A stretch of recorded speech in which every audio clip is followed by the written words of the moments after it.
Good morning all सिरेमियंस। स्वागत है आपका सिरेमिक एकेडमी के ऑनलाइन प्लेटफॉर्म पे। आपको जैसा कि पता है, ये एकेडमी 2025 आरएस मेंस के लिए आपके लिए टारगेट ओरिएंटेड एक कोर्स लेके आए हैं, जिसमें आपको सारे सब्जेक्ट कवर करवाए जा रहे हैं। उसी कोर्स का ये पार्ट है आज का हमारा सेशन, जिसमें मैं आपको world geography and physical geography cover करवाऊंगी। बहुत ज़्यादा लंबा इसका सिलेबस नहीं है, 3-4 एक टॉपिक आते हैं और बहुत ही सिंपल से हर एक टॉपिक को थॉरोली पढ़ा दिया जाएगा डिटेल में आपको। और उसके बाद क्वेश्चन किस तरह से आते हैं ये बता दिया जाएगा, उसका अच्छा सा आंसर कैसे लिखना है ये समझा दिया जाएगा। इस सेशन को देखने के बाद आई एम प्रिटी श्योर कि आप जब भी इस पोर्शन से कोई एग्जाम में क्वेश्चन आता है अच्छे से परफॉर्म कर पाएंगे। शुरू करते हैं। मेरा इंट्रोडक्शन में मेरा नाम शिरीन है और मैंने 2023 का प्रीलिम्स का एग्ज़ाम दिया, उसके बाद मेंस का, फिर उसके बाद अभी मैं इंटरव्यू की प्रिपरेशन कर रही हूँ और आप ही के साथ 2024 के मेंस की भी तैयारी कर रही हूँ। काम की बात करते हैं, सिलेबस देखते हैं। सिलेबस में क्या है? पृथ्वी की संरचना यानी कि इंटरनल स्ट्रक्चर ऑफ अर्थ, इसमें देखेंगे हम इंटरनल स्ट्रक्चर ऑफ अर्थ। उसके बाद टॉपिक लेंगे भूवैज्ञानिक समय सारणी यानी कि जियोलॉजिकल टाइम स्केल। इसमें हम देखेंगे कि पृथ्वी जैसी अभी दिखती है, जब से इसका ओरिजिन हुआ तो किन किन फेजेस से होके गुजरी कि उसने अभी वाला रूप धारण किया, ये पूरी हिस्ट्री देखेंगे। थोड़ा सा इंटरेस्टिंग टॉपिक है और आरपीएससी का फेवरेट टॉपिक है, क्योंकि यहाँ से हमेशा आपको 10 नंबर, 5 नंबर, 2 नंबर ऐसे क्वेश्चन हर साल देखने को मिलते हैं। तो इसको हम थोड़ा सा डिटेल में कवर करेंगे। उसके बाद टोपोग्राफी यानी कि प्रमुख भू आकृतियां क्या क्या हैं अर्थ की सरफेस पे, कहीं पे माउंटेन्स हैं, प्लेट्यूज हैं, प्लेन्स हैं, डेजर्ट हैं, ये कैसे बने और कहाँ कहाँ ये लोकेट करते हैं। मेजर जो प्लेट्यूज है, प्लेन्स हैं, माउंटेन्स हैं, उनके फीचर्स भी देख लेंगे। उसके बाद हम पढ़ेंगे इसी से रिलेटेड टॉपिक भूकंप और ज्वालामुखी, अर्थक्वेक एंड वोल्केनो कितने तरह के होते हैं और कहाँ कहाँ पे लोकेट करते हैं और उनका क्या अफेक्ट पड़ता है, ये चीज़ हम कवर करेंगे।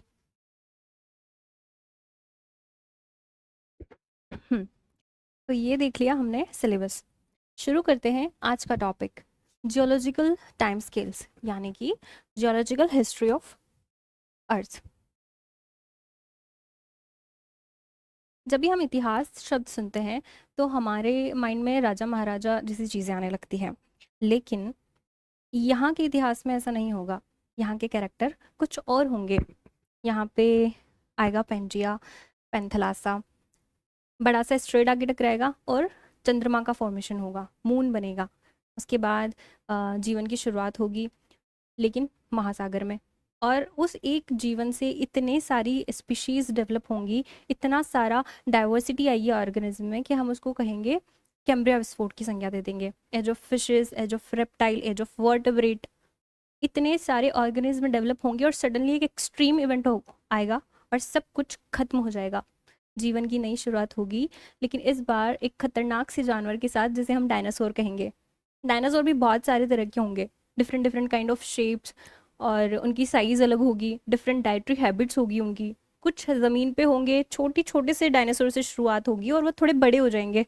उसके बाद कुछ आसमान में उड़ रहे होंगे, और तो कुछ ज़मीन पे हार्बिवर्स होंगे, कुछ कार्निवरस होंगे, शाकाहारी मांसाहारी, कुछ एक दूसरे को ही खा रहे होंगे। और सडनली एक एक्सट्रीम इवेंट आएगा और ये भी विलुप्त हो जाएंगे, और इनकी यादों पे फ्लोरिश होने का मौका मिलेगा मेमल्स को, यानी कि हमें। सबसे पहले चूहा, घोड़ा, खरगोश, कुत्ता, बिल्ली, शेर, लॉयन, ये सारी चीज़ें आएंगी।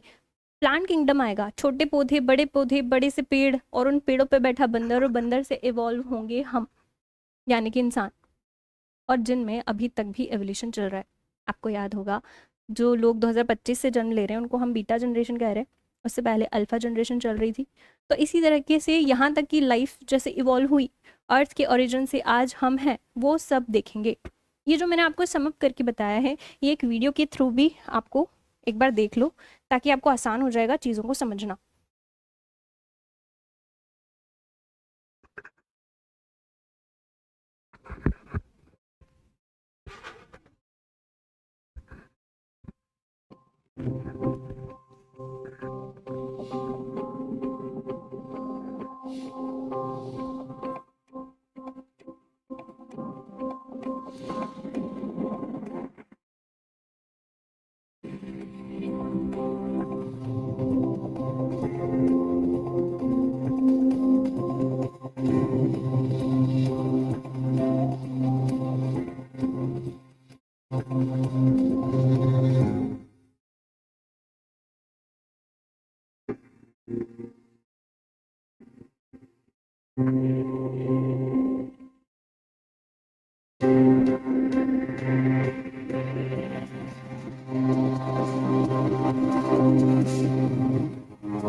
चलिए, वीडियो में आपने देखा छोटी सी स्टोरी, वीडियो बहुत छोटी सी थी, लेकिन ये जो स्टोरी है वो बहुत सारे मिलियंस एंड बिलियंस ईयर को समराइज किया गया है इस स्टोरी में।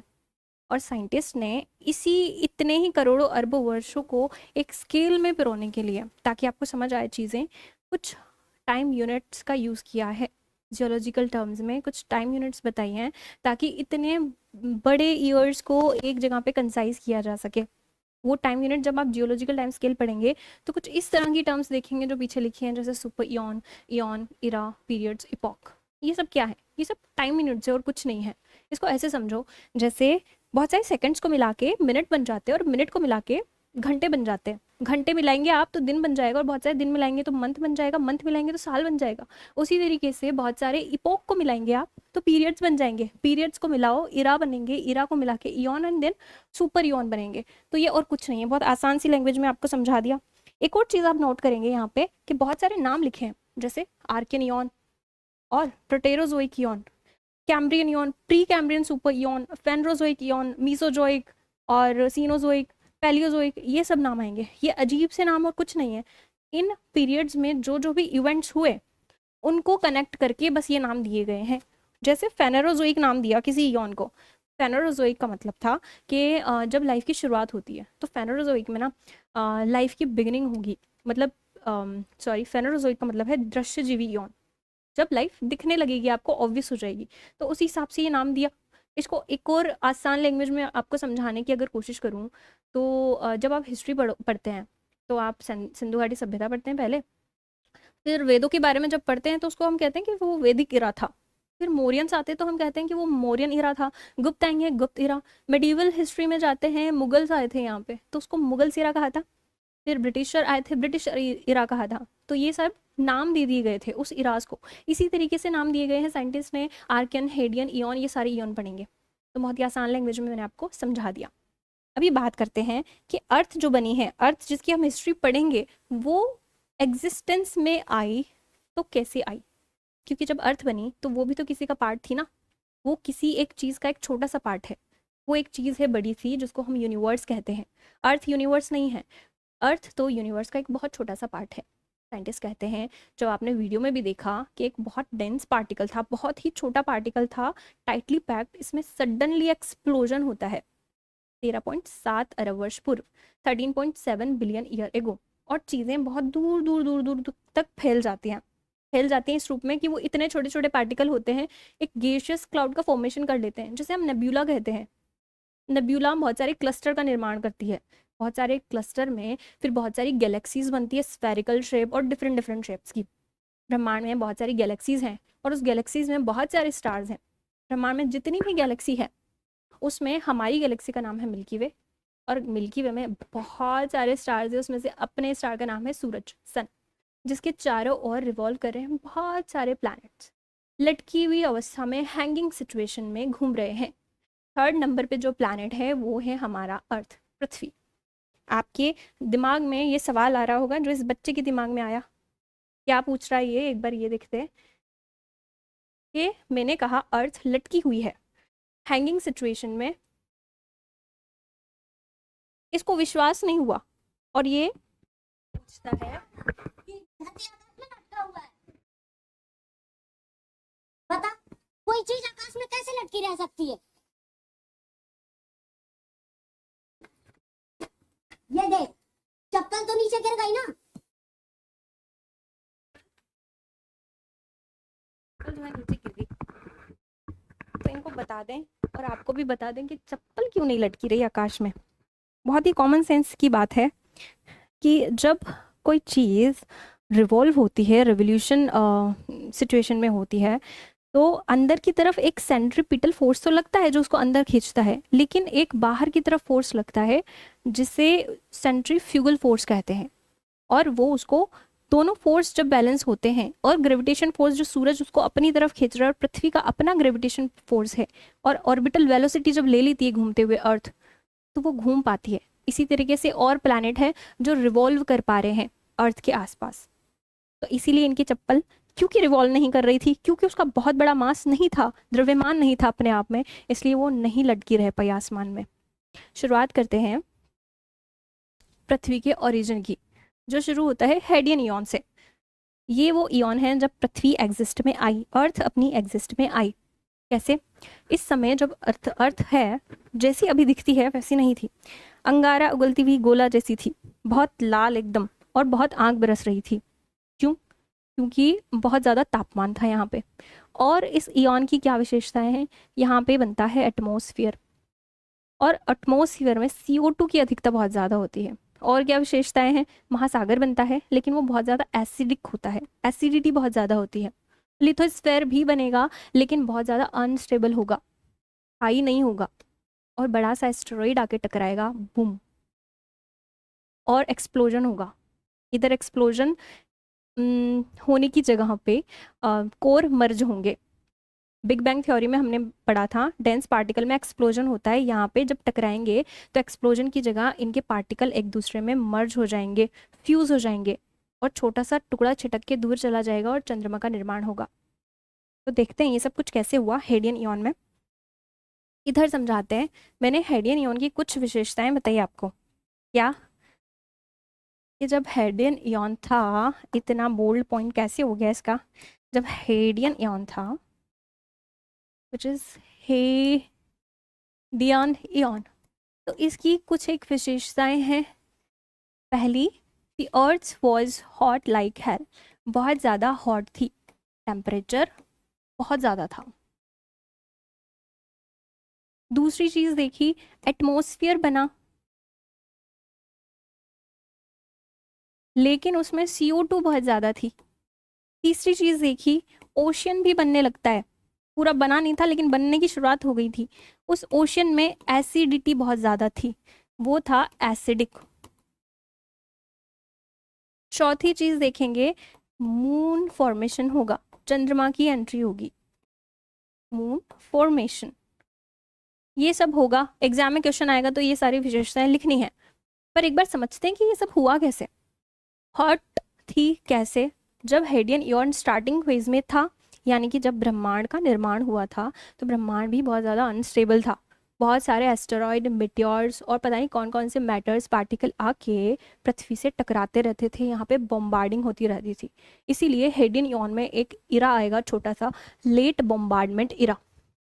उस लेट बॉम्बार्डमेंट इरा की वजह से यहाँ पे एस्टेरॉयड आके से टकराते रहेंगे, बॉम्बार्डमेंट इरा। इसको अलग स्लाइड में ऐसे समझो कि ये हो गई हमारी अर्थ।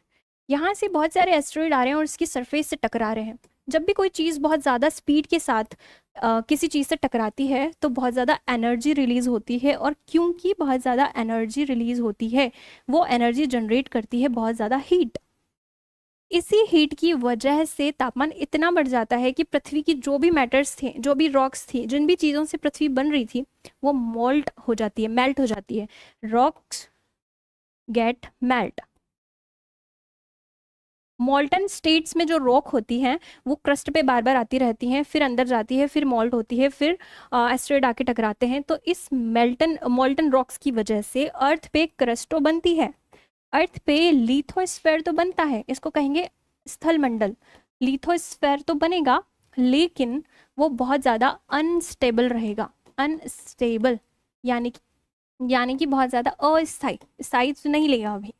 तो ये बात समझ में आई? ऐसा क्यों हो रहा था? क्योंकि बहुत ज़्यादा एस्टेरॉयड की बॉम्बार्डमेंट हो रही थी, एनर्जी रिलीज हो रही थी, हीट जनरेट हो रही थी, तापमान बढ़ रहा था और चट्टानें पिघल रही थी। इसलिए लिथोस्फेयर तो बनता है, लेकिन बहुत ज़्यादा पिघली हुई अवस्था में अस्थायी रहता है।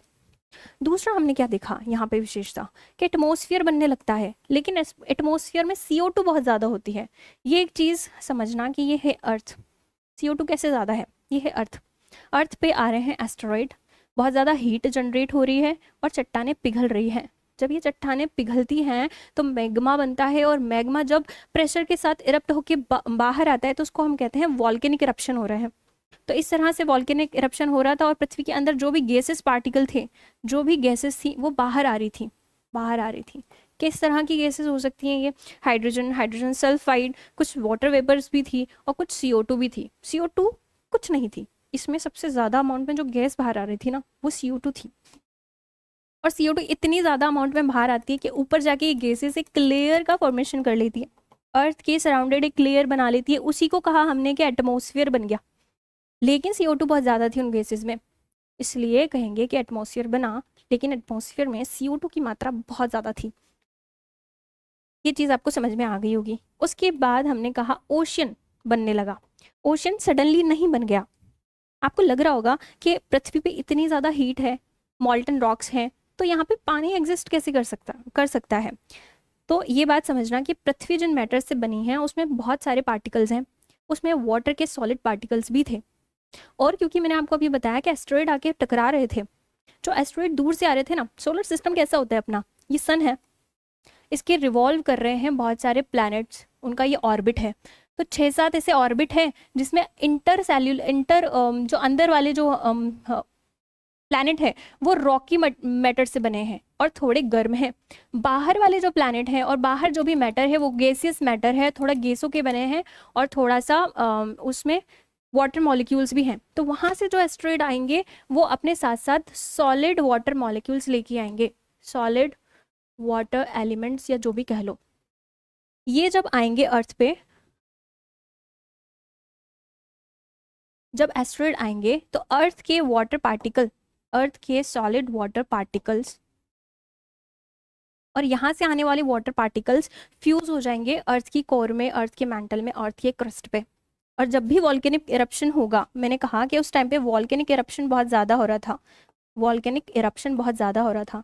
तो जब भी वॉल्केनिक इरप्शन होगा CO2 और दूसरी गैसेस के साथ साथ वाटर पार्टिकल, ये जो वाटर पार्टिकल हैं ये भी एटमॉस्फेयर में जाएंगे, चले गए एटमॉस्फेयर में।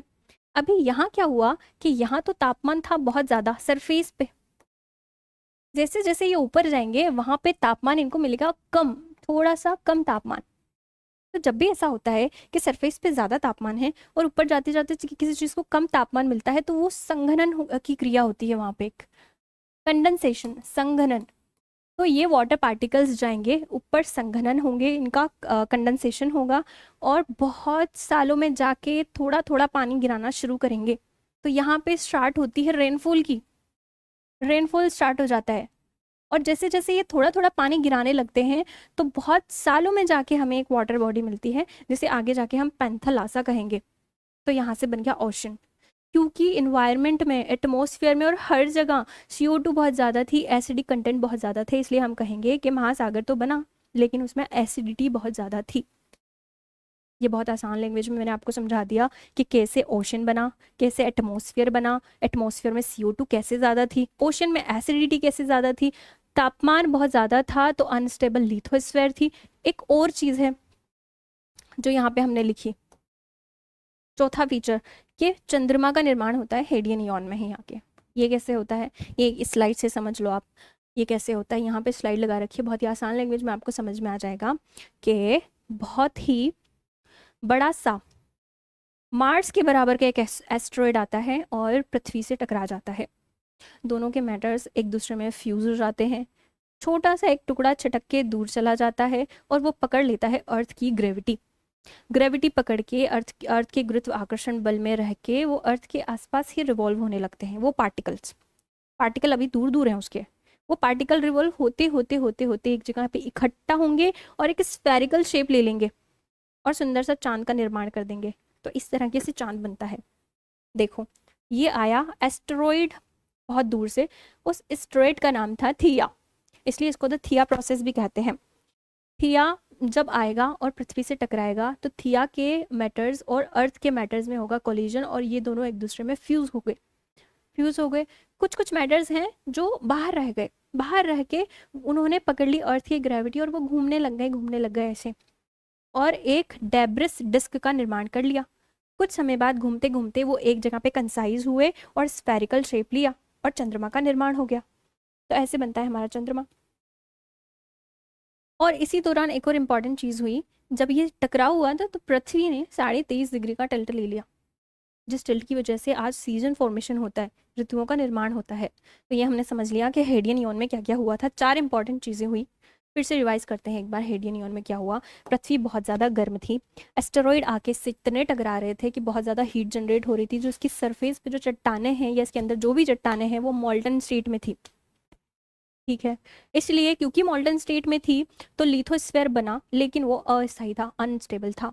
उसके बाद जब वॉल्केनिक इरप्शन हो रहा था, वो पिघली हुई चट्टानों में से गैसेस बाहर जाके ऊपर गई, तो उन्होंने एक लेयर का निर्माण किया, उससे एटमॉस्फेयर बना। उस एटमॉस्फेयर में CO2 बहुत ज़्यादा थी। उसके बाद ओशन बनता है, जैसे जैसे CO2 के साथ साथ वाटर वेपर भी ऊपर जाती है, संघनन होके बहुत सालों में बारिश करती है और बहुत सालों बाद हमें ओशनिक बॉडी मिल जाती है। उसमें एसिडिटी बहुत ज़्यादा थी। उसके बाद मून फॉर्मेशन होता है, एस्टेरॉइड आके टकराता है और चंद्रमा का निर्माण होता है, पृथ्वी को 23 डिग्री का टिल्ट मिल जाता है। तो ये सारी विशेषता रही हेडियन इयॉन की। अगला चलते हैं Archean eon, the Archean eon के बाद शुरू होता है आर्कियन इयॉन। अच्छा, हेडियन इयॉन का मैं टाइम पीरियड बताना भूल गई। टाइम पीरियड मैंने किसी का नहीं बताया शायद। जब एक्सप्लोजन हुआ था छोटे से डेंस पार्टिकल में, तो वो टाइम पीरियड था 13.7 बिलियन ईयर अगो, 13.7 अरब वर्ष पूर्व।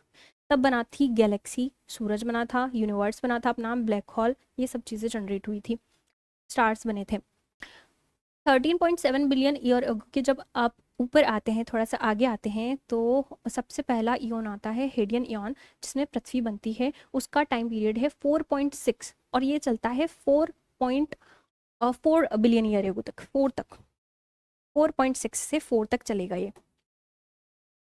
क्या चीज़, हेडियन इयॉन। यहाँ पे हेडियन इयॉन देखेंगे, पेन का कलर चेंज करते हैं, 4.6 से 4 बिलियन ईयर एगो तक ये चलेगा। चलिए, अच्छी बात है। इसके बाद जब ये खत्म होता है, आर्कियन इयॉन शुरू होता है। आर्कियन इयॉन का शाब्दिक अर्थ है शुरुआत, बिगिनिंग। क्यों दिया साइंटिस्ट ने इसका नाम बिगिनिंग, क्योंकि यहाँ पे किसी चीज़ की शुरुआत हुई थी। क्या चीज़ की शुरुआत हुई थी, यहाँ पे शुरुआत हुई थी रॉक्स बनने की, और यहाँ पे लाइफ की शुरुआत भी हो चुकी थी, जीवन की शुरुआत हो चुकी थी। देखते हैं कैसे। इसका लिटरल मीनिंग है शुरुआत, द बिगिनिंग। यहाँ पे रॉक्स बनना चालू हो गई थी, रॉक्स। कैसे, आपने तो कहा हेडियन इयॉन में मोल्टन स्टेट में था, लिथोस्फेयर पिघली हुई अवस्था में अनस्टेबल था, तो फिर रॉक कैसे बन गई। जब हेडियन से आर्कियन में आए ना, तो कितना टाइम पीरियड हमने कवर कर लिया। हेडियन खत्म हुआ 4.6 से 4 तक, और आर्कियन जब 4 बिलियन ईयर ईगो से शुरू हुआ, जो कि 2.5 बिलियन ईयर ईगो तक चलता है। 2.5, 4 से लेके 2.5 बिलियन ईयर ईगो।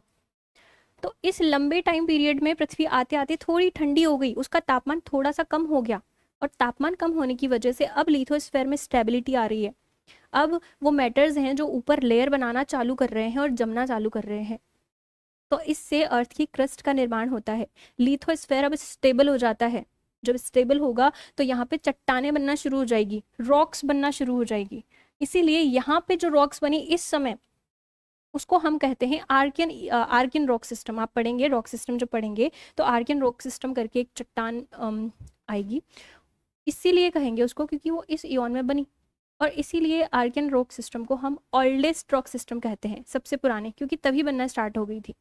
तो ये बात आपने समझ ली कि आर्कियन इयॉन में क्या हुआ, रॉक्स बनना स्टार्ट हो गई। एक और क्या चीज़ की शुरुआत हुई, तो यहाँ पे लाइफ की शुरुआत होती है। लाइफ, जीवन शुरू होता है। कैसे, यहाँ पे प्रोकैरियोट्स और सिंगल सेल्यूलर ऑर्गेनिज्म डेवलप होना शुरू होते हैं। प्रोकैरियोट्स बोले तो प्रोकैरियोट्स, आप इसका मतलब समझेंगे। प्रोकैरियोट्स, प्रोकैरियोट्स, प्रो मतलब बिफोर और कैरियोट्स मतलब न्यूक्लियस। ये लाइफ बनी तो सही, सिंगल सेल ऑर्गेनिज्म आए तो सही, लेकिन ये प्रोकैरियोटाइप के थे। यानी कि बिफोर न्यूक्लियस, यानी कि इनका न्यूक्लियस था वो बहुत ज़्यादा स्ट्रक्चर नहीं था, सेल बहुत ज़्यादा स्ट्रक्चर नहीं थी, इनका जो डीएनए था वो फ्रीली फ्लोट होता रहता था, बहुत ही सुव्यवस्थित इनकी बॉडी नहीं थी। तो इस तरह के ऑर्गेनिज्म अभी आते हैं, बहुत ज़्यादा डेवलप नहीं होंगे लेकिन शुरुआत हो गई थी, जीवन की शुरुआत यहाँ पे हो गई थी। और ये शुरुआत जो हुई थी वो एक बैक्टीरिया के फॉर्म में हुई थी जिसको आप कहते हैं साइनोबैक्टीरिया। साइनोबैक्टीरिया, इसको आप blue green algae, blue green algae के फॉर्म में भी कहते हैं। नील हरित शैवाल, ये नील हरित शैवाल क्या करेंगे, समुद्र तल पे रहेंगे और फोटोसिंथेसिस करना शुरू कर देंगे। सबसे पहले आर्कियन इयॉन में जब जीवन की शुरुआत हुई थी तो ब्लू ग्रीन एल्गाई से नहीं हुई थी, साइनोबैक्टीरिया से नहीं हुई थी, सबसे पहले आया था FUCA, the first universal common ancestor. FUCA से डेवलप हुआ LUCA, the last universal common ancestor. FUCA जो कि एक सेल नहीं थी लेकिन लिविंग ऑर्गेनिज्म था, उसमें डीएनए वगैरह नहीं आया था लेकिन लिविंग थिंग्स थी। ल्यूका जो पहली स्ट्रक्चरल सुव्यवस्थित लिविंग थिंग्स आती है, यानी कि जिसमें डीएनए पाया जाता है, तो फ्यूका से बना ल्यूका और ल्यूका से बनेंगे ये बैक्टीरियाज जिसमें साइनोबैक्टीरिया में एबिलिटी डेवलप होगी फोटोसिंथेसिस करने की। फ्यूका एंड ल्यूका में ये एबिलिटी नहीं थी, साइनोबैक्टीरिया में एबिलिटी आएगी कि वो फोटोसिंथेसिस कर पाए और बाय प्रोडक्ट अब साइनोबैक्टीरिया ऑक्सीजन बनाना शुरू करेंगे, तो यहाँ पे ऑक्सीजन अब एटमोसफियर में जाने लगेगी और ये फेवरेबल कंडीशन बनाएगी अदर लिविंग ऑर्गेनिज्म के लिए कि अब वो डेवलप हों, अब उनमें डाइवर्सिटी आए। तो वो आगे देखेंगे कि दूसरे जब ऑर्गेनिज्म आएंगे तो वो किस तरह के होंगे जो साइनोबैक्टीरिया से ही डेवलप होंगे इवन एक्चुअली। तो ये देखा हमने प्रोकैरियोट्स के रूप में जीवन की शुरुआत हो गई आर्कियन इयॉन में। साइनोबैक्टीरिया आते हैं, ब्लू ग्रेन एल्गाई कह लो इनको, नील हरित शैवाल, और वो फोटोसिंथेसिस करना शुरू करते हैं। और क्या हुआ आर्कियन इयॉन में, एक और चीज हुई, सेपरेशन। सेपरेशन, किस चीज का सेपरेशन, पृथ्वी की अर्थ क्या हो गया, पृथ्वी ने सेपरेट होना चालू कर दिया, पृथ्वी की लेयर्स ने। जैसे आप अभी पृथ्वी का स्ट्रक्चर पढ़ते हैं तो पृथ्वी अंदर से 3-4 लेयर में डिवाइडेड है। पहली है कोर, फिर है मेंटल एंड फिर है क्रस्ट। तो ये जो लेयर्स का सेपरेशन था ये आर्कियन इयॉन में ही स्टार्ट हुआ था।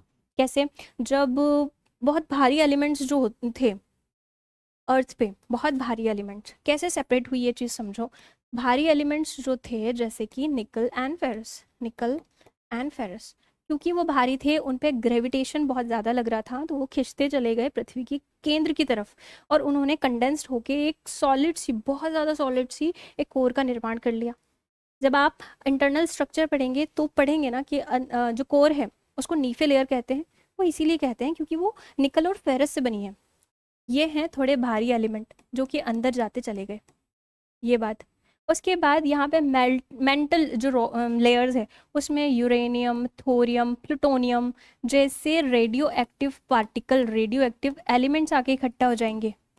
रेडियो एक्टिव, इनका होगा रेडियोधर्मी विघटन, इनका होगा डिके, और डिके होने की वजह से बहुत ज़्यादा हीट जनरेट होगी और ये चट्टानों को पिघला देगा। इसीलिए इस लेयर में बनेगा स्थेनोस्फेयर, दुर्बल मंडल, जहाँ पे मेग्मा का निर्माण होगा और वो वोल्केनिक इरप्शन के थ्रू बाहर आएगा। हम आगे पढ़ेंगे। इस तरह से लेयर्स का सेपरेशन हुआ। अभी ऊपर चले गए हल्के एलिमेंट्स। हल्के एलिमेंट्स बोले तो हल्के एलिमेंट्स में से कुछ मेजर एलिमेंट थे सिलिका एंड एल्यूमिनियम। सिलिका और एल्यूमिनियम जाके ऊपर सेपरेट हो गए और क्रस्ट का निर्माण कर लिया। इसीलिए आप पढ़ेंगे कि पृथ्वी की क्रस्ट वाली जो लेयर है उसको सियाल लेयर कहते हैं और कोर वाली जो लेयर है उसको नीफे लेयर कहते हैं। तो इस तरह से अर्थ का लेयर्स का सेपरेशन भी आर्कियन इयॉन में स्टार्ट हुआ था। तो ये हमने पढ़ लिया आर्कियन इयॉन। कहाँ से कहाँ तक था, आर्कियन इयॉन जो था वो 4 बिलियन ईयर एगो से 2.5 बिलियन ईयर एगो तक था, जिसमें हुआ रॉक्स की फॉर्मेशन स्टार्ट हुई, life as an cyanobacteria, blue green algae शुरुआत हुई जो फोटोसिंथेसिस कर सकते थे, बाय प्रोडक्ट ऑक्सीजन रिलीज कर सकते थे। उसके बाद लेयर्स में सेपरेट होना चालू हो गई अर्थ, ये हुआ आर्कियन में। इसके पहले हमने हेडियन पढ़ा था, वहाँ पे क्या क्या हुआ था वो मैंने बता दिया था। उसके बाद आता है अगला इरा जिसको हम कहते हैं प्रोटेरोजोइक। प्रोटेरोजोइक, प्रोटेरोजोइक का लिटरल मीनिंग प्रारंभिक जीवन होता है। प्रारंभिक जीवन, प्रारंभिक जीवन, यानी कि जीवन जो आर्कियन में स्टार्ट हुआ, आर्कियन में स्टार्ट हो गया था एज एन साइनोबैक्टीरिया, वो फोटोसिंथेसिस करने लग गए थे, सिंगल सेल आ गई थी वहां पे। अब वो सेल्स डेवलप होके अब नए जीवन की जो शुरुआत करेगी, तब प्रारंभिक लाइफ कैसी थी, ये इस प्रोटेरोजोइक इयॉन में बताया गया है। ये प्रोटेरोजोइक की शुरुआत होती है आर्कियन इयॉन के बाद, यानी कि आर्कियन इयॉन कब खत्म हुआ था अपना, 4.6 से 4 बिलियन ईयर एगो से 2.5 तक चला था। तो ये 2.5 बिलियन ईयर एगो से शुरू होके और चलेगा अपना 570 मिलियन ईयर एगो तक, 570 मिलियन ईयर एगो तक ये चलेगा। 570 मिलियन ईयर एगो से एक नया इयॉन शुरुआत होगा जिसको हम कहेंगे फेनोरोजोइक इयॉन। पहले देखते हैं कि प्रोटेरोजोइक इयॉन में एक्चुअली क्या हुआ। प्रोटेरोजोइक इयॉन में पहले हुए यूकैरियोट। हमने देखा आर्कियन में प्रोकैरियोट थे, यहाँ पे आ जाएंगे यूकैरियोट। फिर आइस एज आएगा, मल्टी सेल्यूलर ऑर्गेनिज्म डेवलप होंगे और ओजोन का स्टेबलाइजेशन होगा, ओजोन लेयर बनेगी। कैसे बनेगी देखते हैं, समझते हैं इस चीज़ को। ये सब तो आंसर आएगा तो आपको क्वेश्चन आएगा तो ये सारे सीधे सीधे लिख देने, अगर 2 नंबर में क्वेश्चन आएगा तो। अगर 5 नंबर में क्वेश्चन आया तो थोड़ा सा डिटेल में लिखना पड़ेगा। हमने पढ़ा, इनका कलर चेंज करते हैं, जब हमने आर्कियन इयॉन पढ़ा, आर्कियन इयॉन, तब हमने देखा कि सिंगल सेल्यूलर ऑर्गेनिज्म थे, सिंगल सेल थी, और वो थे प्रोकैरियोट्स। प्रोकैरियोट्स, प्रो बोले तो बिफोर न्यूक्लियस, मतलब कि न्यूक्लियस नहीं था उसमें, डीएनए फ्रीली फ्लोट होता था। अब हम जब जाएंगे प्रोटेरोजोइक इयॉन में तो ये प्रोकैरियोट्स यूकैरियोट्स के रूप में डेवलप हो जाएंगे। यूकैरियोट्स, यूकैरियोट्स, यू बोले तो ट्रू यानी कि असली, और कैरियोट्स बोले तो न्यूक्लियस, तो असली न्यूक्लियस यहाँ पे डेवलप हो जाएगा। प्रोकैरियोट्स में जो डीएनए फ्रीली फ्लोट होता था, अब यूकैरियोट्स में क्या होगा, उनका डीएनए पैक हो जाएगा एक चीज़ में जिसको हम कहेंगे न्यूक्लियस। न्यूक्लियस उस डीएनए को प्रोटेक्ट करके रखेगा और उसके आसपास आ जाएगी न्यूक्लियस लेयर, लेयर आ जाएगी, सेल के आसपास भी लेयर्स आ जाएंगी, और सेल में बहुत सारे ऑर्गेनल्स और डेवलप हो जाएंगे, माइटोकॉन्ड्रिया, राइबोसोम, साइटोप्लाज्म टाइप की कुछ चीज़ें डेवलप हो जाएंगी। तो यहाँ पे यूकैरियोट्स बन जाएगा। यही यूकैरियोट्स में क्योंकि डीएनए प्रोटेक्ट हो रहा है, अब होगा आगे लाइफ को डाइवर्सिफाई होने का मौका मिलेगा। लाइफ डाइवर्सिफाई कैसे होती है, जीन सिक्वेंसिंग होती है, इधर से उधर जीन म्यूटेशन, कुछ चेंजेस आते हैं जीन में, और न्यूक्लियस एक दूसरे में फ्यूज होते हैं, तभी तो लाइफ की शुरुआत, लाइफ में डाइवर्सिटी आती है। तो इसी तरीके से अब डाइवर्सिफाई एनिमल्स डेवलप होना शुरू हो जाएंगे। ये बात आपको समझ में आ गई। और क्या हुआ प्रोटेरोजोइक इयॉन में, सिंगल सेल जो ऑर्गेनिज्म थे आर्कियन इयॉन में, अब वो बन जाएंगे multi cell, multiple cell, multicellular organism. उनमें जब सिंगल सिंगल ऑर्गेनिज्म जब एक दूसरे में फ्यूज़ होते हैं तो वो मल्टी सेल बनाते हैं। बैक्टीरियाज हो गए, आर्कियाज होंगे, ये फ्यूज़ हुए इनके न्यूक्लियस और उन्होंने मल्टी सेल्यूलर ऑर्गेनिज्म बनाए। ये मल्टी सेल्यूलर ऑर्गेनिज्म थोड़े अजीब से थे, उनमें बहुत सारे जोड़ थे, जॉइंट्स बहुत ज़्यादा थे, बहुत सारे जोड़ों वाले थे ये, और इनकी बॉडी बहुत सॉफ्ट थी, यानी कि ये कोमल काया वाले थे, कोमल काया, बहुत सॉफ्ट बॉडी। तो ये सब चीज़ हुई प्रोटेरोजोइक इयॉन में। उसके बाद आप देखेंगे प्रोटेरोजोइक इयॉन में, जब मैंने आपको आर्कियन इयॉन पढ़ाया तब पढ़ाया था कि ऑक्सीजन बाय प्रोडक्ट जनरेट होना चालू हो गई थी साइनोबैक्टीरिया से। ऑक्सीजन के मॉलिक्यूल्स इन्वायरमेंट में गए, और प्रोटेरोजोइक इयॉन आते आते इतने ज़्यादा ऑक्सीजन मॉलिक्यूल जाने लगे कि वो ऊपर जाके ना एक दूसरे से बाइंड होने लग गए। जब यहाँ पे ऑक्सीजन मॉलिक्यूल जनरेट किया साइनोबैक्टीरिया, नील हरित शैवाल ने, तो यहाँ पे ऑक्सीजन के मॉलिक्यूल ऊपर गए और यहाँ पे ऑक्सीजन ऑक्सीजन जुड़ के O3 बनाया, और ये बन गई ओजोन। और इस तरह से अर्थ के आसपास ओजोन स्टेबलाइजेशन हुआ, ओजोन लेयर ने बनना शुरू किया।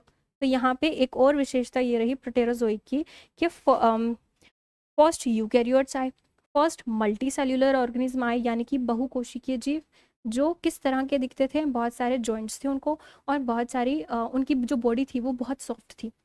और दूसरी बात कि यहाँ पे ओजोन स्टेबलाइजेशन, ओजोन लेयर का फॉर्मेशन चालू हुआ।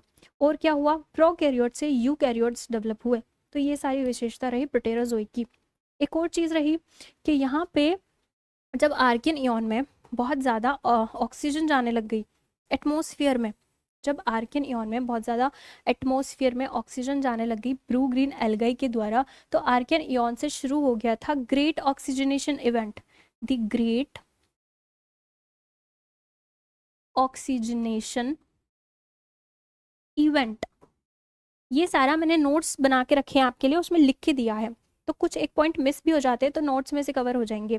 जब आर्कियन इयॉन में बहुत ज़्यादा ऑक्सीजन एटमॉस्फेयर में जाने लगी, तो आर्कियन और प्रोटेरोजोइक का जो ट्रांजिशन पीरियड है उसको हम कहते हैं ग्रेट ऑक्सीजनेशन इवेंट, यानी कि अब एटमॉस्फेयर में ऑक्सीजन की मात्रा बढ़ने लगेगी। तो ये एक और चीज़ हुई। प्रोटेरोजोइक में एक चीज़ बताना भूल गई कि यहाँ पे जब लास्ट में प्रोटेरोजोइक खत्म होता है तो वो खत्म होता है आइस एज से, स्नोबॉल अर्थ, अर्थ को अपने इस गोला को पेंगोला आइस एज ने पूरा कवर कर लिया, वो पेंगोला आइस एज थी। उसके बाद हिरूनियन आइस एज आएगी, तो ये दो आइस एज आती है प्रोटेरोजोइक में, और पृथ्वी पूरी तरीके से बर्फ से ढक जाती है, और यहाँ से प्रोटेरोजोइक का पीरियड जो है वो खत्म हो जाता है। इसके बाद हमारा नया इयॉन चालू होगा जो कि फेनरोजोइक है। प्रोटेरोजोइक में जिस तरह के जीव आए थे वहाँ का मैंने यहाँ पे आपको फोटो लगा रखा है। कुछ Charnia, multicellular organism, Placozoa, ये plate shaped Dickinsonia kind of weird form of life यहाँ पे देखने को मिलेगी अर्लियर फॉर्म में।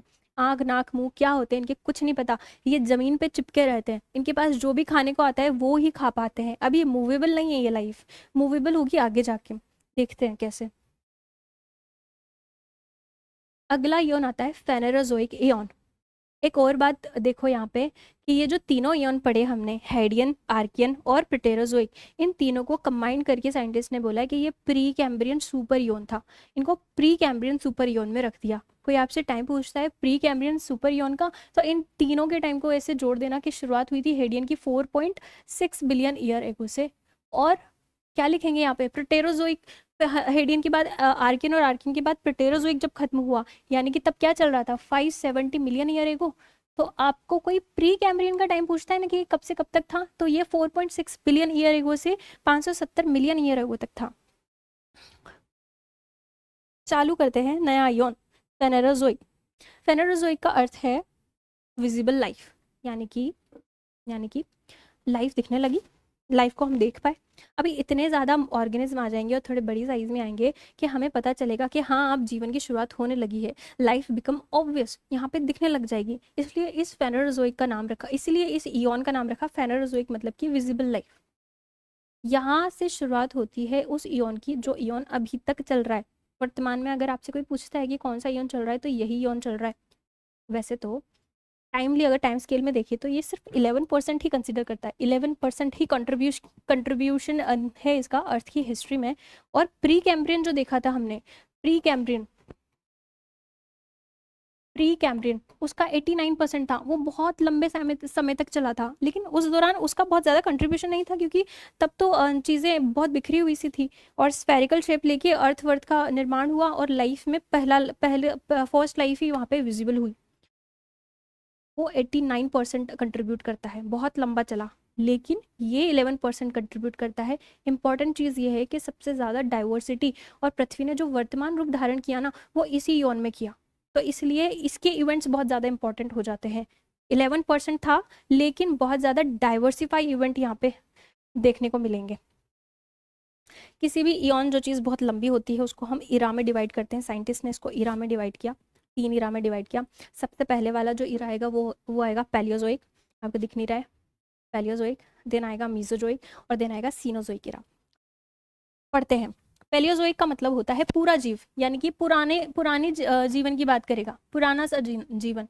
मीजोजोइक का मतलब होता है मध्य जीवन, यानी कि कोई बीच का जीवन आएगा।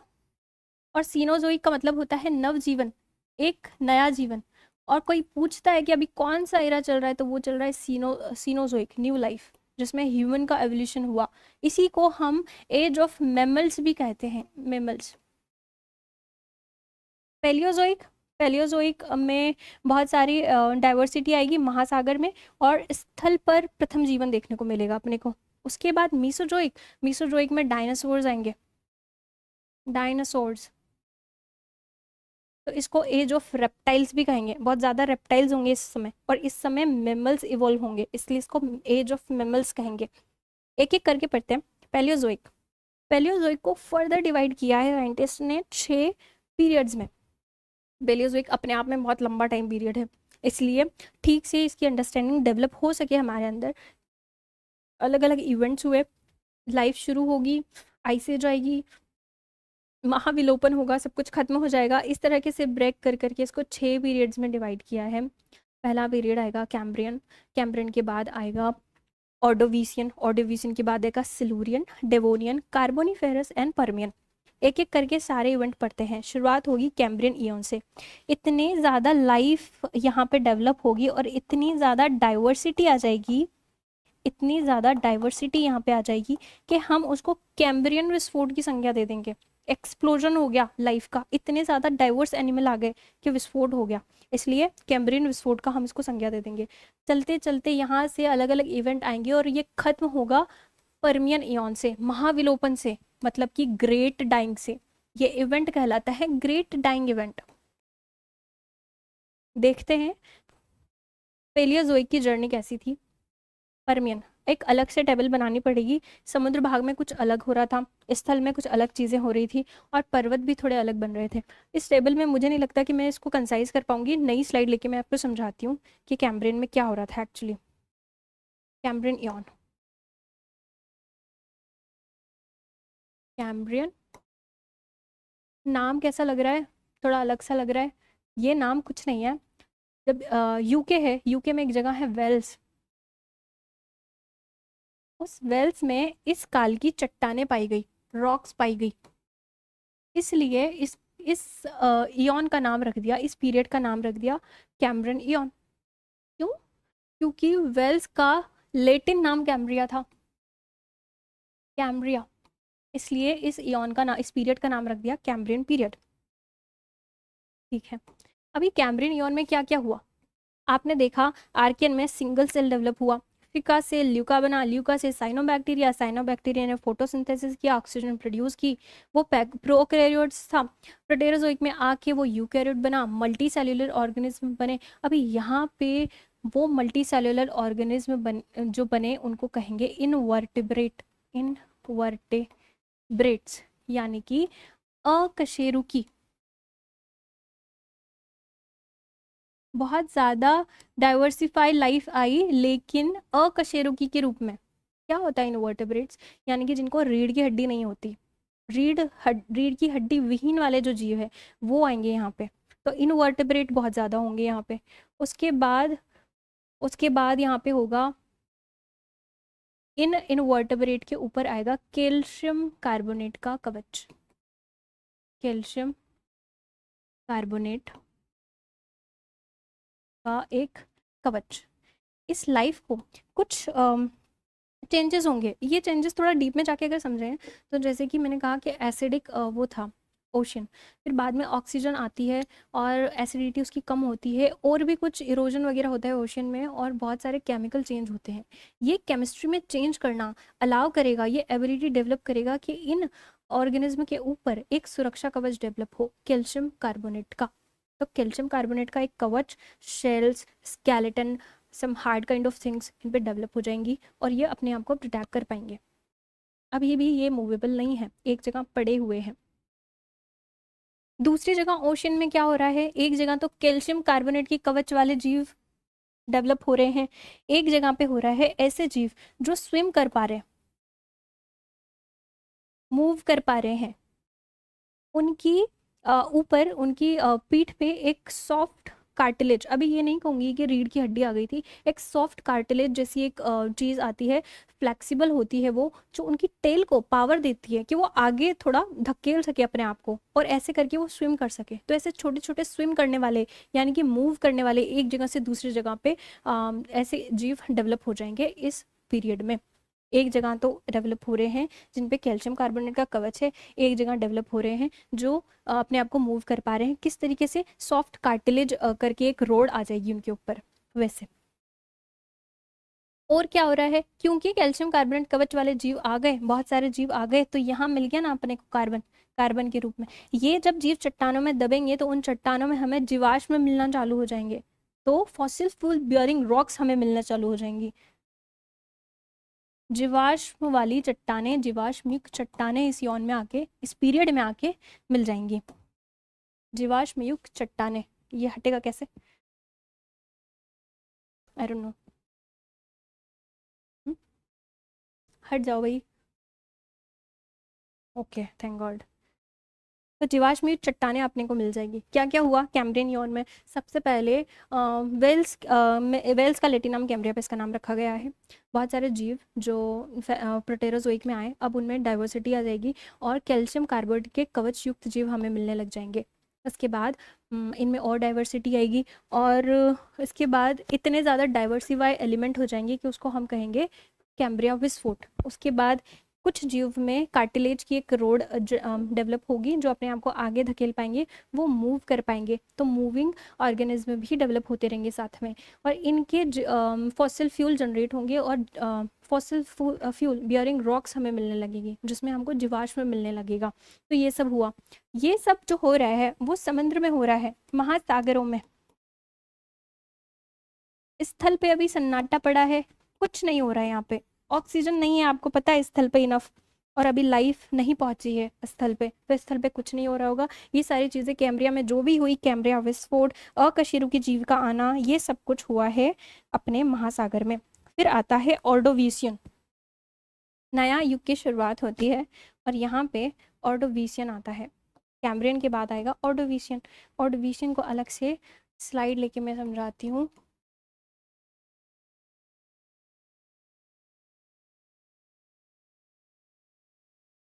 यहाँ पे जो कैम्ब्रियन में अकशेरुकी जीव थे, अब उनमें डेवलप हो जाएगी रीढ़ की हड्डी, यानी कि उनको कहेंगे अपन कशेरुकी जीव।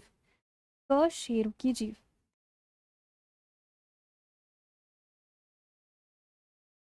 वर्टेब्रेट्स, वर्टेब्रेट्स डेवलप हो जाएंगे, लेकिन ये सिर्फ शुरू होंगे वर्टेब्रेट्स डेवलप होना। मैंने कहा था कि कैम्ब्रियन में सॉफ्ट कार्टिलेज की एक रोड उनके ऊपर आ जाएगी, वो रोड डेवलप होके अब रीढ़ की हड्डी का निर्माण करेंगी और इस तरीके से वर्टेब्रेट डेवलप हो जाएंगे। वर्टेब्रेट के रूप में जो सबसे पहले जीव अपन को मिलेगा वो यहाँ पे मछली का एग्जाम्पल ले सकते हो आप। फिश, मछली आ जाएगी यहाँ पे। अभी मूवेबल है, नीचे से उठ के जो पहले जीव सिर्फ तले में पड़े थे, जो उनके पास आता था वही खा लेते थे, अब मछली मूव होना शुरू होगी इधर से उधर और दूसरी चीजें खाना शुरू होंगी और यहाँ से डेवलप होगी अपनी food chain. Food chain system यहाँ पे डेवलप होने लगेगा बाद में। अकशेरुकी जीव शुरुआत हुई, लेकिन अभी भी कशेरुकी जीव की शुरुआत हुई, लेकिन अभी भी अकशेरुकी यानी कि जिनमें रीढ़ की हड्डी नहीं थी वो बहुत ज्यादा है। अकशेरुकी जीव कि यहाँ पे नंबर्स ऑफ अकशेरुकी जीव और डाइवर्सिटी उनमें बहुत ज़्यादा है, तो बहुत ज़्यादा अकशेरुकी जीव अभी भी हैं।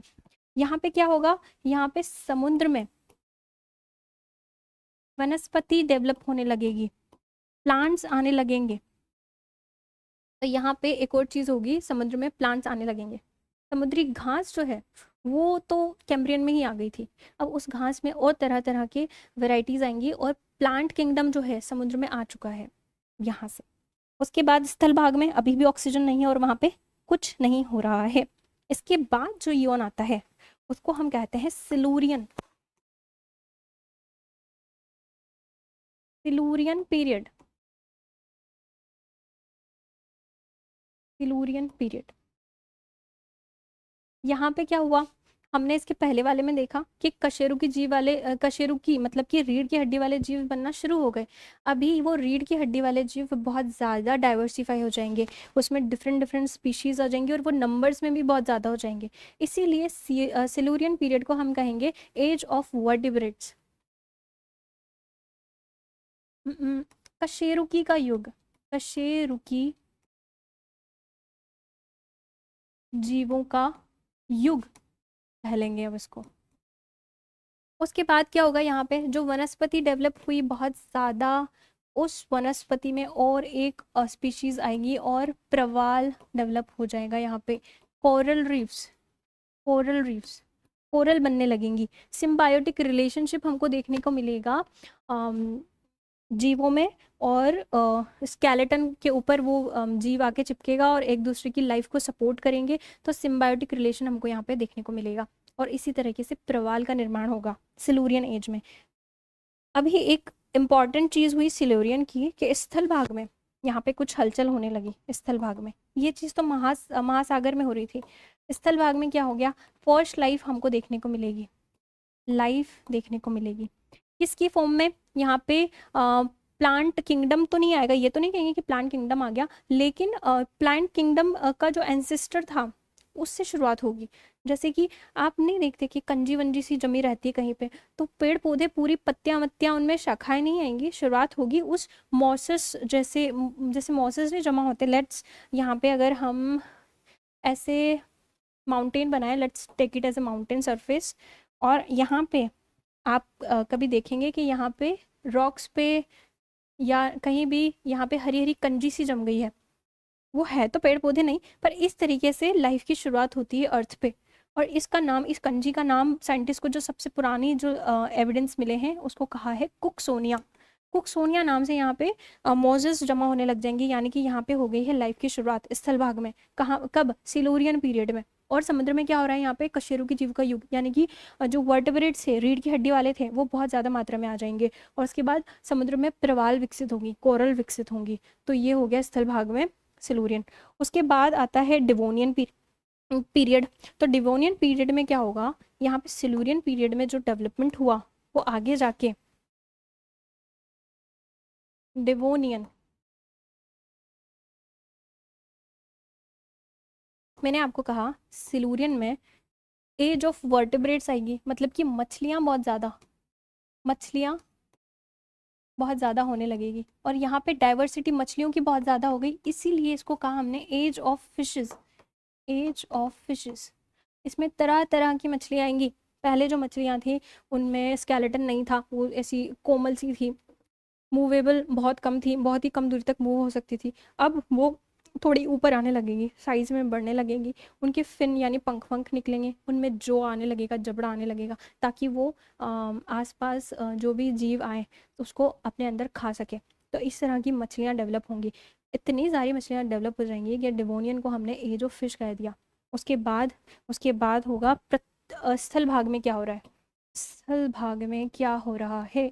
स्थल भाग में इधर जो मैंने कहा कि कंजी वंजी जैसे कुक सोनिया से लाइफ की शुरुआत हो गई, अब वो लाइफ डेवलप होगी और पेड़ों में जो है ना वो पत्तियां आने लग जाएंगी, पत्तियों वाले पेड़। मतलब आप समझ रहे हो, अगर पत्तियां आ रही हैं तो अब फोटोसिंथेसिस शुरू करेंगे और स्थल भाग में भी ऑक्सीजन की मात्रा बढ़ने लगेगी। और इस तरह से फेवरेबल कंडीशन बनेगी कि ऑर्गेनिज्म समुद्र से निकल के जब स्थल पे आए तो वो वहाँ पे रह सके, कि हाँ ये रहने लायक कोई जगह है।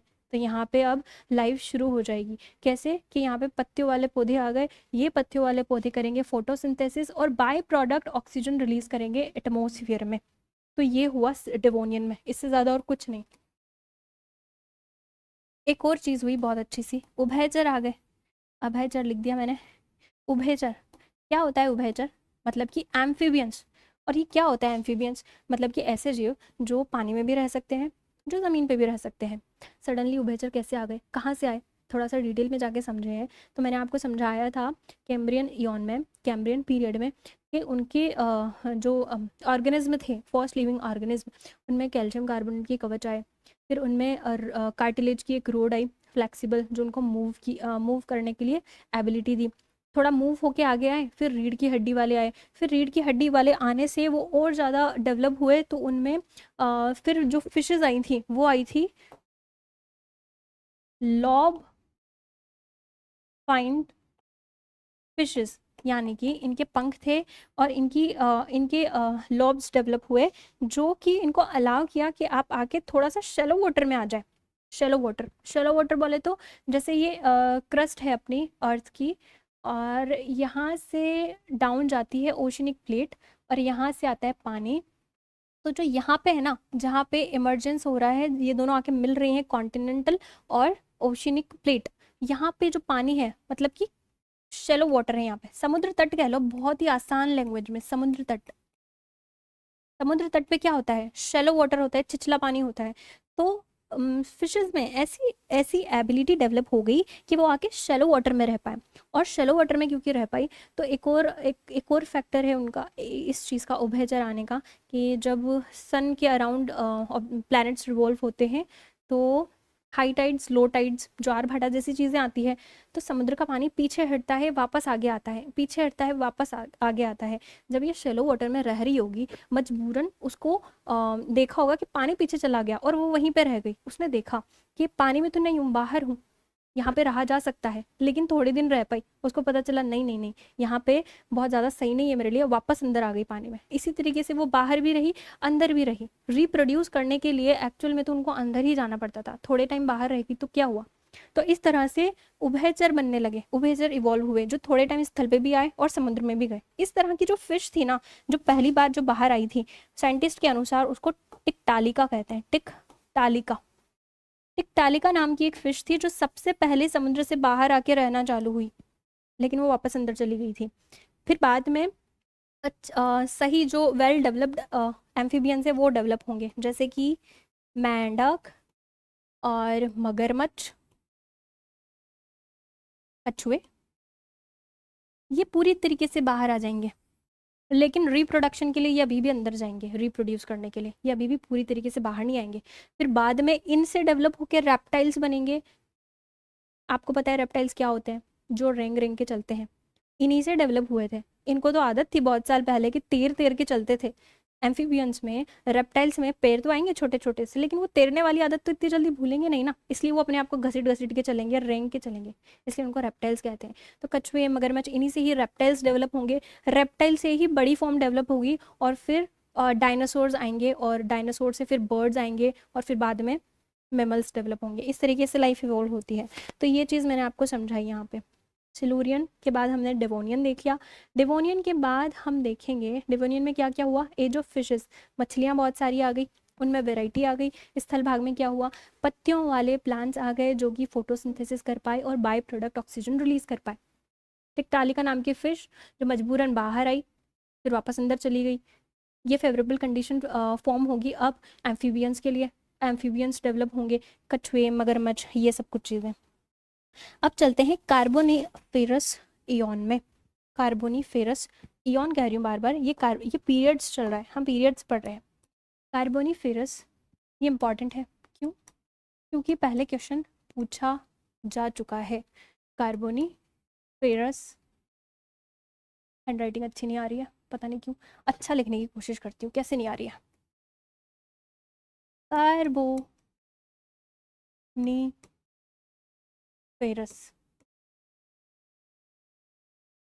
पीरियड,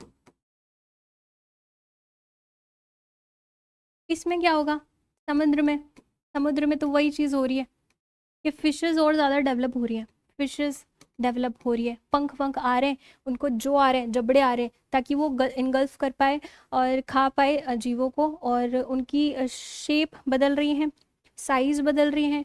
अब वेल मछली, वेल मछली, शार्क जैसी बड़ी बड़ी मछलियाँ आने लग जाएंगी समुद्र में, और कुछ नहीं होगा।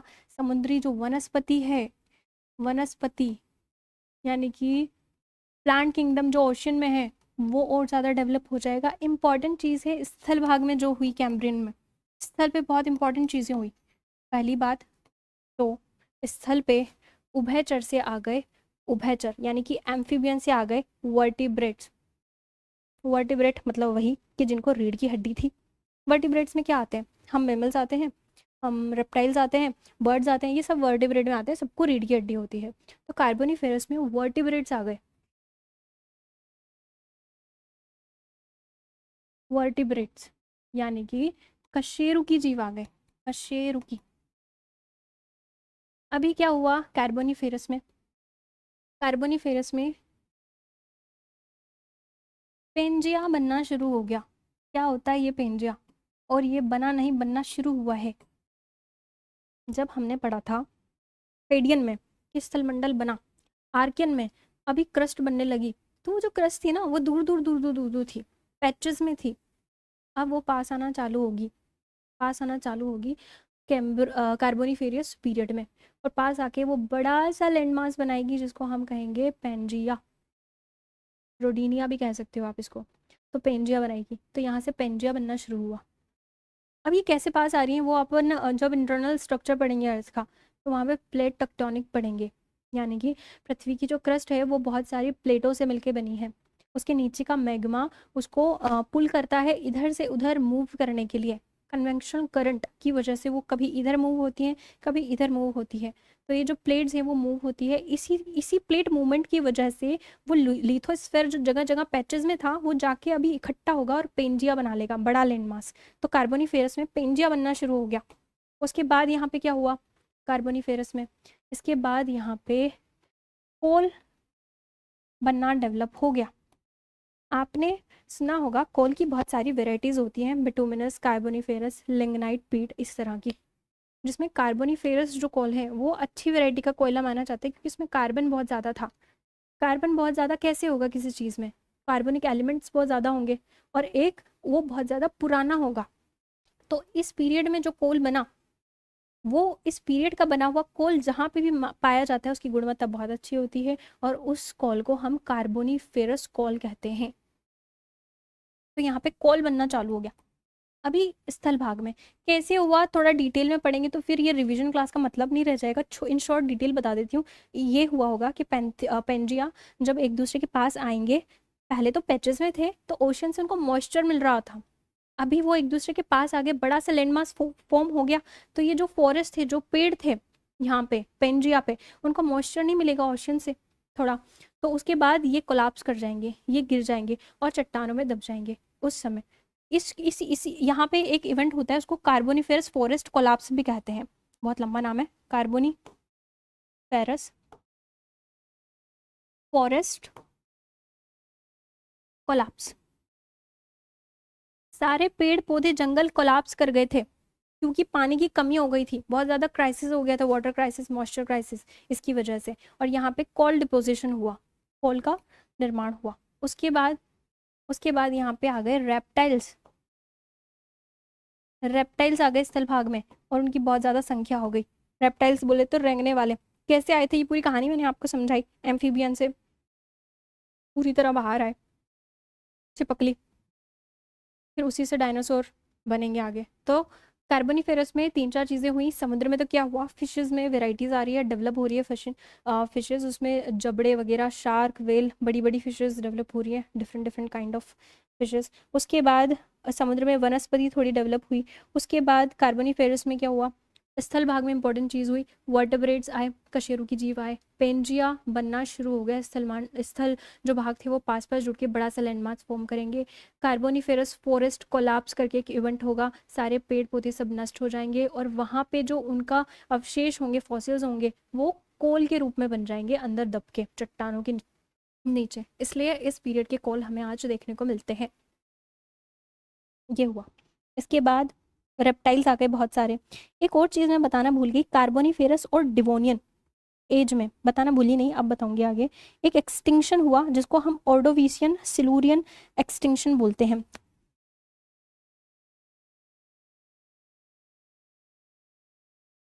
ये यहाँ पे हुआ था, ऑर्डोविशियन और सिलूरियन। जब ऑर्डोविशियन एज आई फिर उसके बाद सिलूरियन एज आई। सिलूरियन एज के के बाद एक महाविलोपन होता है, छोटा सा, बहुत मेजर इवेंट नहीं था, बहुत ज़्यादा रिकॉग्नाइज नहीं है। फिर भी अगर आप नोट्स में एक्स्ट्रा चीज़ें ऐड करते हो तो आपको थोड़ा सा वेटेज मिलता है। नोट्स में लिख के दिया ये चीज़ कि ऑर्डोविशियन सिलूरियन एक्सटिंक्शन हुआ था। उसके बाद एक नए पीरियड की शुरुआत होती है। एक्सटिंक्शन के बाद यहाँ पे शुरुआत होती है परमियन की, परमियन पीरियड,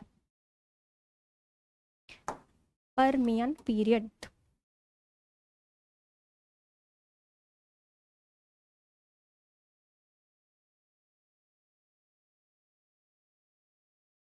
यहाँ क्या होगा स्थल भाग में, समुद्र में तो वही चीज़ें डेवलप हो रही हैं, कुछ नया कुछ नहीं हो रहा। स्थल भाग में रेप्टाइल्स बहुत ज़्यादा हो जाएंगे, रेप्टाइल्स की संख्या बहुत ज़्यादा हो जाएगी। और आगे इसके बाद जो हम इयॉन पढ़ेंगे, मीसोजोइक इयॉन, उसमें और ज़्यादा रेप्टाइल्स हो जाएंगे, इसलिए उसको एज ऑफ रेप्टाइल्स कहेंगे। उसके बाद यहाँ पे क्या हो गया परमियन इयॉन में, इसमें वर्टेब्रेट यानी कि कशेरुकी और ज़्यादा डेवलप हुए। उसके बाद परमियन इयॉन में क्या होता है, उसके बाद होता है यहाँ पे पेंजिया। जब शुरू हुआ था बनना तो पेंजिया का निर्माण यहाँ पे पूरा हो गया, ये पूरा बन के खत्म हो गया पेंजिया, पेंजिया का निर्माण पूरा हुआ। मेजरली ये हुआ। समुद्र में क्या हो रहा था? समुद्र में फिशेस में वैरायटी आ रही थी। समुद्र में उभयचर स्थल और समुद्र भाग पे वो और ज़्यादा डेवलप हो रहे थे। उसके बाद समुद्र में वनस्पति और ज़्यादा डेवलप हो रही थी। तो समुद्र में ये सब कुछ हो रहा था। तो यहाँ पे एंड होता है पर्मियन का। कैसे? ये सारे स्पीशीज़ एक मास एक्सटिंक्शन होता है। लगभग समुद्र की 70%, स्थल की 70% और समुद्र की 96% स्पीशीज़ एक्सटिंक्ट हो जाती है एक एक्सट्रीम इवेंट के थ्रू, जिस इवेंट को हम कहते हैं द ग्रेट डाइंग इवेंट। और दिस ग्रेट डाइंग इवेंट से ये पूरा जो हम पढ़ रहे हैं पैलियोजोइक इयॉन वो खत्म हो जाता है। The great dying event. इसके बाद नया इयॉन शुरू होता है, जिसको हम कहेंगे नया पीरियड शुरू होता है, जिसको हम कहेंगे Mesozoic era. Mesozoic era age of reptiles रहेगी। यहाँ पे रेप्टाइल्स बनेंगे पहले। पहले एम्फीबियन से रेप्टाइल डेवलप होने के बाद डायनासोर्स आएंगे, छोटे और उड़ने वाले डायनासोर। फिर मीसोजोइक में आगे जाके डायनासोर्स में बहुत सारी सारी वेराइटीज़ आ जाएंगी। कुछ आसमान में उड़ेंगे, कुछ के शेप और साइज़ अलग अलग होंगी, तो उसको हम एज ऑफ डायनासोर कहेंगे। फिर आगे जाके क्रिटेशियस कल्प आएगा और उसमें डायनासोर विलुप्त हो जाएंगे और पेंजिया टूटना चालू हो जाएगा। तो ये सारे इवेंट्स आएंगे। इसके बाद हम सीनोजोइक इरा पढ़ेंगे। सीनोजोइक इरा में टर्शरी और क्वाटरनरी करके कुछ पीरियड्स आएंगे। टर्शरी क्वाटरनरी को फर्दर डिवाइड करेंगे, होलोसीन, प्लीस्टोसीन और पेलियोसीन, ओमिगोसीन, ओलिगोसीन, मियोसीन, इयोसीन करके। तो ये सारा हम अगली क्लास में पढ़ेंगे।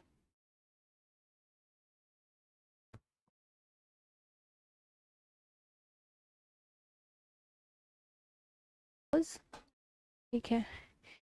और पेन कहाँ रख दिया मैंने? कोई नहीं। आवाज़ ठीक है? एक बार चेक करना, आवाज़ ठीक है?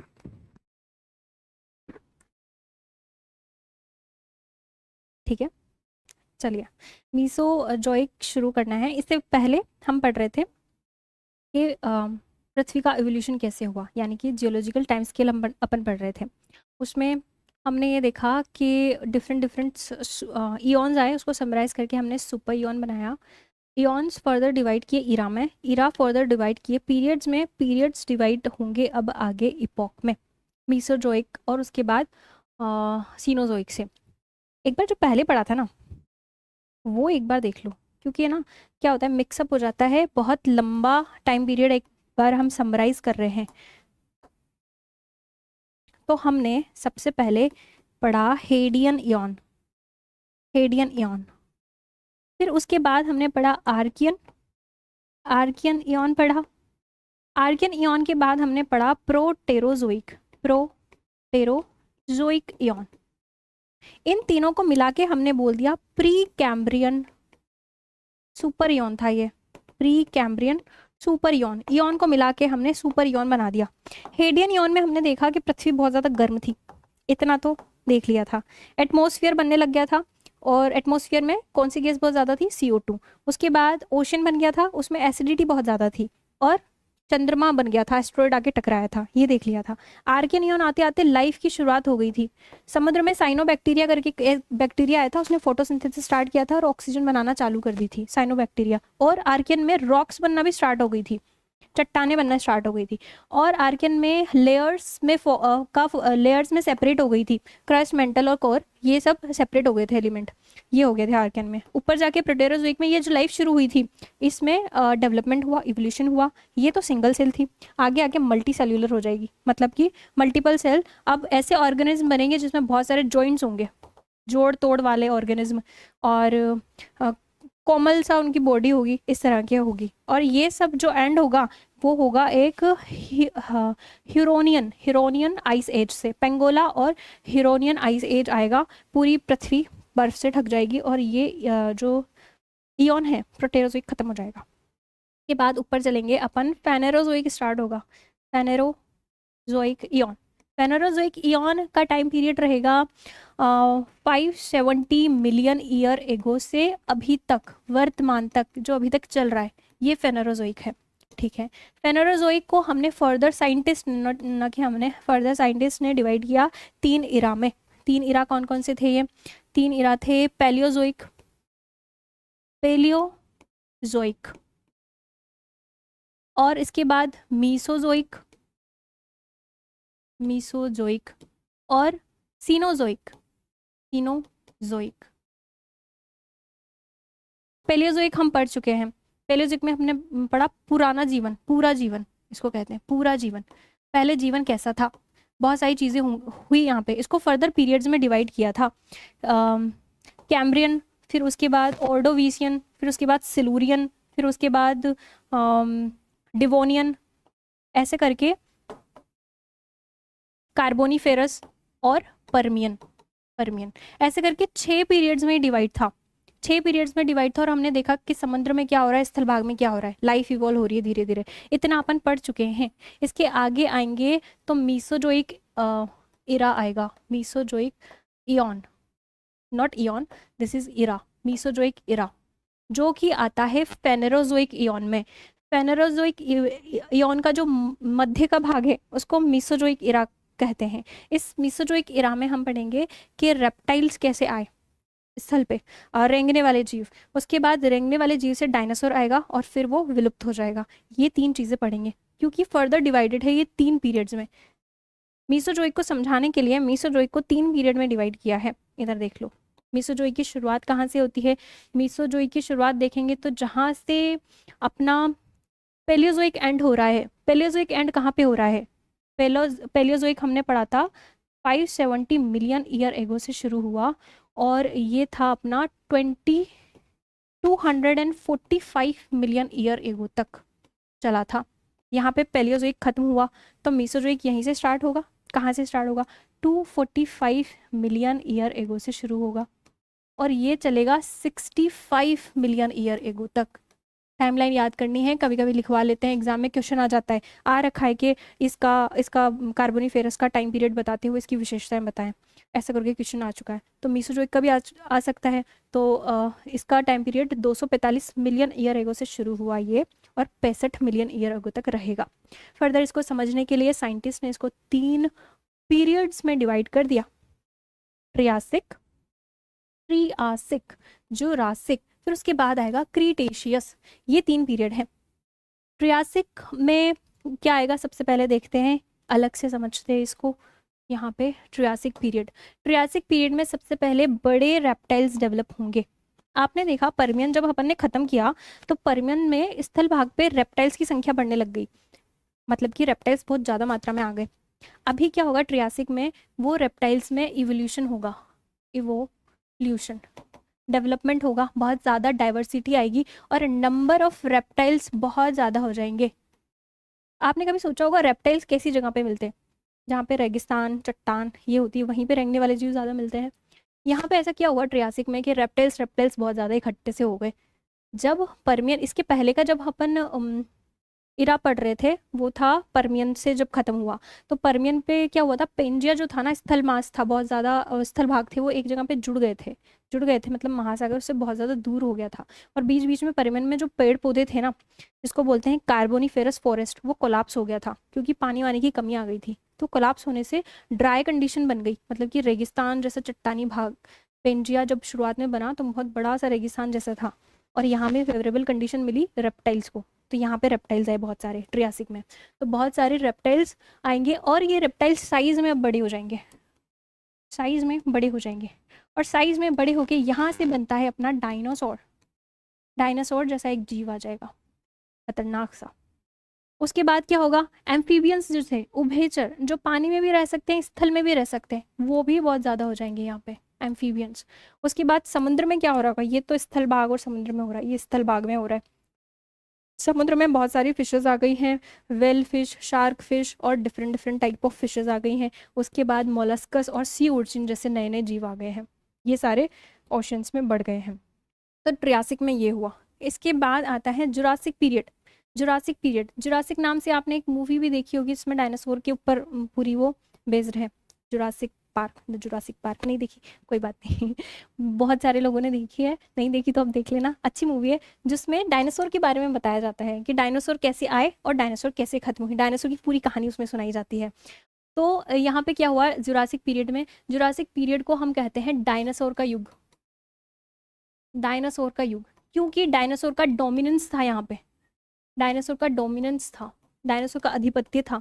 और जीव थे, दूसरे रेप्टाइल्स थे, छिपकली और दूसरे रेप्टाइल्स थे, एम्फीबियंस थे, मगरमच्छ, मेंढक, कछुआ, ये सब थे, लेकिन उन सब पे राज था डायनासोर का। डायनासोर बहुत ज़्यादा संख्या में थे और बड़े से बड़े होते गए, छोटे से डायनासोर से शुरुआत हुई थी डायनासोर की, लेकिन बहुत बड़े बड़े डायनासोर फिर बनने लगे। कुछ डायनासोर आए और कुछ डायनासोर ऐसे आए जिनकी बोन जो है, जिनकी बोन थोड़ी सी हल्की थी वजन में, मतलब उनका हो गया हल्का वजन, तो वो ऊंची ऊंची जंप लेने लग गए, जंप लेते लेते उनमें पंख डेवलप हो गए, अब उड़ने वाले डायनासोर बन गए जुरासिक पीरियड में आते आते। तो डायनासोर, उड़ने वाले डायनासोर भी यहाँ पे आएंगे, कैसे, उनमें जैसे ये नाम लिखा है आर्क्योपेट्रियक्स, जिसमें रेप्टाइल्स, डायनासोर क्या था, रेप्टाइल से बना था, उसमें रेप्टाइल्स और उसकी बोन अभी हल्की हो गई, थोड़ा सा उड़ने लग गया, तो रेप्टाइल्स और बर्ड्स दोनों की उसमें कैरेक्टरिस्टिक्स आ गए। यहीं से डेवलप होंगे उड़ने वाले डायनासोर्स, एवियन डायनासोर्स, जिसको एज एन एग्जाम्पल अगर आप एग्जाम में लिखो, एज एन एग्जाम्पल टेरोसोर नाम का एक डायनासोर हुआ जो सबसे पहले उड़ने लगा, तो टेरोसोर लिख सकते हो लिखते टाइम पे। तो एवियन डायनासोर यहाँ पे डेवलप हो गए। उसके बाद कहाँ डायनासोर का डोमिनेंस था, आधिपत्य था, बहुत ज़्यादा डायनासोर्स थे। उसके बाद क्या हुआ, एक और चीज़ इंटरेस्टिंग सी हुई, जो पेंजिया बना था, बहुत ज़्यादा स्थल, बहुत लिथोस्फीयर के छोटे छोटे पैचेस जुड़ के एक बड़ा लैंडमास बना, जिसको हमने कहा पेंजिया, अर्थ पे, और उसके आसपास ओशन था, वो था पेंथालासा, पेंथालासा, इतना सबको पता है चीज़। अब जुरासिक में क्या हुआ, प्लेट टेक्टोनिक एक्टिविटी हुई, प्लेट टेक्टोनिक, मतलब कि प्लेटें जो हैं, अर्थ जिन क्रस्ट से बनी है वो प्लेटों से बनी है, और वो मूव होने लगी इधर से उधर, तो पेंजिया फिर से टूटने लग गया। और अब जुरासिक एज में पेंजिया टूट के दो पार्ट्स में डिवाइड हो जाएगा। ऊपर वाला जो पार्ट है वो होगा अंगारालैंड, अंगारालैंड, इसको आप यूरेशिया भी कह सकते हैं, यूरेशिया, और नीचे वाला होगा गोंडवानालैंड, गोंडवानालैंड। इसमें ये ब्रोक हो जाएगा दो पार्ट में, ब्रोक हो गया। अभी पेंथलासा आसपास था, अभी ये जब ब्रोक हुआ तो बीच में एक ओशन आ जाएगा, बीच में एक ओशनिक बॉडी आ जाएगी, इसको बोलेंगे अपन टेथिस सागर, टेथिस, टेथिस सागर, टेथिस सी, टेथिस सागर इसके बीच में आ जाएगा। और भी बहुत सारी चीज़ें होंगी, जैसे कि पेंजिया अब और दूर जाने लगेगा और दूसरे ओशन डेवलप होने लगेंगे। और कौन से ओशन डेवलप हो सकते हैं, पैसिफिक ओशन, अटलांटिक ओशन, ऐसे दूसरे ओशन डेवलप होने लगेंगे, लेकिन इसमें नहीं, आगे जाके। जुरासिक में तो क्या हुआ, देखा कि सबसे पहले डायनासोर आए और बहुत ज़्यादा डोमिनेंस हो गया डायनासोर का, डायनासोर में और भी कैरेक्टरिस्टिक्स डेवलप हुए, उनकी बोन्स हल्की हुई, वो थोड़े से हल्के वजन में हुए, जंप लेते लेते वो उड़ना शुरू किए। तो टेरोसोर नाम का एक डायनासोर आया जो एवियन डायनासोर पहला था। उसके बाद इन्हीं से बर्ड की स्पीशीज एंट्री लेती है और यहाँ पे बर्ड का विकास होता है। उसके बाद पेंजिया टूटना चालू होता है, दो भाग में टूटता है, अंगारा लैंड और गोंडवाना लैंड। इन दोनों लैंड के बीच में जो वाटर बॉडी आ जाती है उसको अपन टेथिस सी कहते हैं। ये देखें यहाँ पे टूट रहा है, पर्मियन एज, यहाँ पे लैंडमास जुड़ के पेंजिया बना लिए थे। फिर आगे ट्रियासिक में टूटना स्टार्ट होता है और यहाँ पे जाके ये फाइनली दो पार्ट्स में क्लियरली डिवाइड हो जाता है, और इसके बीच में यहाँ पे आ जाता है टेथिस ओशन। ये वाला पार्ट अंगारा लैंड, ये वाला पार्ट गोंडवाना लैंड। अब क्या होगा, इसके बाद जो पीरियड आता है वो क्रिटेशियस पीरियड आता है, क्रिटेशियस पीरियड, क्रीटेशियस पीरियड। सबसे पहली चीज़ क्या होगी, जब पेंजिया दो पार्ट्स में डिवाइड हुआ, ऊपर वाला अंगारा लैंड, नीचे वाला गोंडवाना लैंड, तब जो गोंडवाना लैंड में जो इंडिया वाली प्लेट थी वो इस डायरेक्शन में मूव करने लग गई, यूरेशिया के पास जाने लग गई। तो जब वो मूव करने लगी तो ये जो गोंडवाना लैंड से सेपरेट होके मूव करेगी ना, तो इस दौरान इंडिया एज एन आइलैंड था, एक आइलैंड था, ये अलग से मूव हो रहा था, इसलिए ये पॉइंट लिखा गया है यहाँ पे कि क्रिटेशियस काल में India as an island move कर रहा था यूरेशिया प्लेट की तरफ। देखो ये था जुरासिक, जुरासिक के बाद हम पढ़ रहे हैं क्रिटेशियस। यहाँ पे इंडिया वाली प्लेट अभी तो यहाँ पे गोंडवाना लैंड से जुड़ी हुई है, चिपकी हुई है थोड़ी सी नीचे, अभी ये अलग होके ऊपर मूव करेगी। ये है इंडिया की प्लेट, ये ऊपर मूव करने लगी किसकी तरफ, यूरेशिया की प्लेट की तरफ। तो यहाँ से ये एज एन आइलैंड मूव कर रही थी। और जब ये मूव कर रही थी, क्योंकि कोई चीज़ मूव कर रही है, अर्थ की क्रस्ट मूव कर रही है, मतलब कि वो प्लेट टेक्टोनिक एक्टिविटी हो रही है, तो नीचे की रॉक पिघल रही होंगी। तो यहाँ पे वॉल्केनिक इरप्शन हो रहा था बहुत ज़्यादा। और जब वॉल्केनिक इरप्शन हुआ तो वॉल्केनिक इरप्शन से डक्कन ट्रैप का निर्माण हुआ। इसी दौरान जब अपनी प्लेट ऊपर की तरफ मूव कर रही थी तो उसमें वॉल्केनो इरप्ट हो रहा था, वॉल्केनो। उस वॉल्केनो से क्षारीय लावा बाहर आ रहा था। क्षारीय बोले तो बेसिक लावा, बेसिक प्रकृति का। और जब बेसिक लावा बाहर आता है तो वो दरारों से फैलता हुआ बहुत दूर दूर क्षेत्र में फैल जाता है और एक पठार जैसा निर्माण करता है, एक भूभाग का निर्माण करता है, जिसको अपन डक्कन ट्रैप कहते हैं। अभी डक्कन का पठार, उसमें बेसाल्ट वो चट्टानों से बना हुआ है। ठीक है। उसके बाद क्रिटेशियस कल्प में क्या हुआ, फर्स्ट फ्लोरिंग प्लांट आया, मतलब कि ऐसा प्लांट जिसमें फूल आने लगे। फर्स्ट फ्लोरिंग प्लांट आया। इन प्लांट्स को क्या कहते हैं अपन, एंजियोस्पर्म कहते हैं, एंजियोस्पर्म। एंजियोस्पर्म प्लांट्स दिखे यहाँ पे क्रिटेशियस में। और अंत में क्या हुआ, ये सब कुछ खत्म हो गया, मतलब कि एक बड़ा सा एक्सट्रीम इवेंट हुआ। बहुत सारे महाविलोपन देखें, कुछ ना कुछ ऐसा होता है कि सब कुछ खत्म हो जाता है, और यहाँ पे भी सब कुछ खत्म हो गया। और इस महाविलोपन को अपन कहते हैं केटी एक्सटिंक्शन या के पीजी एक्सटिंक्शन भी कह सकते हैं। इसमें क्या हुआ होगा कि डायनासोर खत्म हो गए थे सारे। कैसे हुए होंगे, जब रिसर्च किया साइंटिस्ट ने तो उनको ये लगता है कि फिर से एस्ट्रॉयड आके टकराए और फिर से हीट जनरेट हुई, फिर से बहुत ज़्यादा गर्मी बढ़ गई। और डायनासोर्स क्योंकि वो साइज़ में बहुत बड़े थे तो उनको बहुत ज़्यादा खाना चाहिए, उसको खाना नहीं मिला, क्योंकि बहुत ज़्यादा गर्मी बढ़ गई तो पेड़ वेड़ सारे नष्ट हो गए। तो जो एक फूड चेन बन रही थी, अर्थ पे बहुत सारे एस्टेरॉइड आके टकराए, एस्टेरॉइड आके टकराए और हीट जनरेट हुई।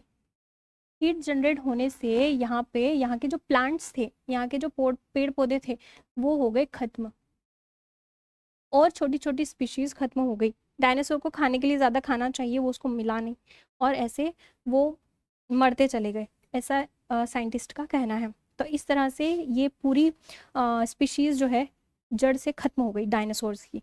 बचे रह गए छोटे रेप्टाइल्स, छोटे छोटे रेप्टाइल्स, और कुछ बर्ड्स बचे रह गए। छोटे रेप्टाइल्स कैसे बचे रह गए होंगे, क्योंकि उन्हें खाने के लिए थोड़ा कम चाहिए। बर्ड्स कैसे बचे रह गए होंगे, क्योंकि बर्ड्स पेड़ पौधे थोड़ी ना खाते हैं। ये डायनासोर वायनासोर मरे होंगे या दूसरे जीव मरे होंगे तो वो तो स्कैवेंजर्स होते हैं ना, उनके डिके पे उनकी मरी हुई चीज़ें भी खा लेते हैं। तो इस तरीके से बर्ड्स भी बच गए, छोटे रेप्टाइल्स भी बच गए, डायनासोर हो गए खत्म। और यहीं से यही केपीजी एक्सटिंक्शन से क्रिटेशियस पीरियड खत्म हुआ। और क्रिटेशियस पीरियड खत्म होने से ये पूरा मेसोजोइक इरा जो है वो खत्म हो गया। अब से कब तक चला था, ये चला था 245 मिलियन ईयर एगो से 65 मिलियन ईयर एगो तक। और ये एक केपीजी एक्सटिंक्शन से खत्म हो जाता है। इसके बाद एक नया इरा स्टार्ट होता है जिसको हम कहते हैं सीनोजोइक इरा, नवजीवन। वो था मेसोजोइक, उसको हम कहते थे एज ऑफ रेप्टाइल्स, क्योंकि उसमें रेप्टाइल्स बहुत ज़्यादा थे। और ये जो सीनोजोइक है इसमें मेमल्स इवॉल्व होंगे और मेमल्स बहुत ज़्यादा होंगे, उसमें डाइवर्सिटी आएगी, इसलिए हम सीनोजोइक को कहेंगे एज ऑफ मेमल्स। जैसे जैसे इवेंट है वैसे वैसे इनके नाम हैं, इसलिए सीनोजोइक को हम कहेंगे एज ऑफ मेमल्स। सीनोजोइक का मतलब होता है नवजीवन, नया जीवन, कुछ एक नया जीवन इवॉल्व होगा। समझने के लिए साइंटिस्ट ने इसको भी दो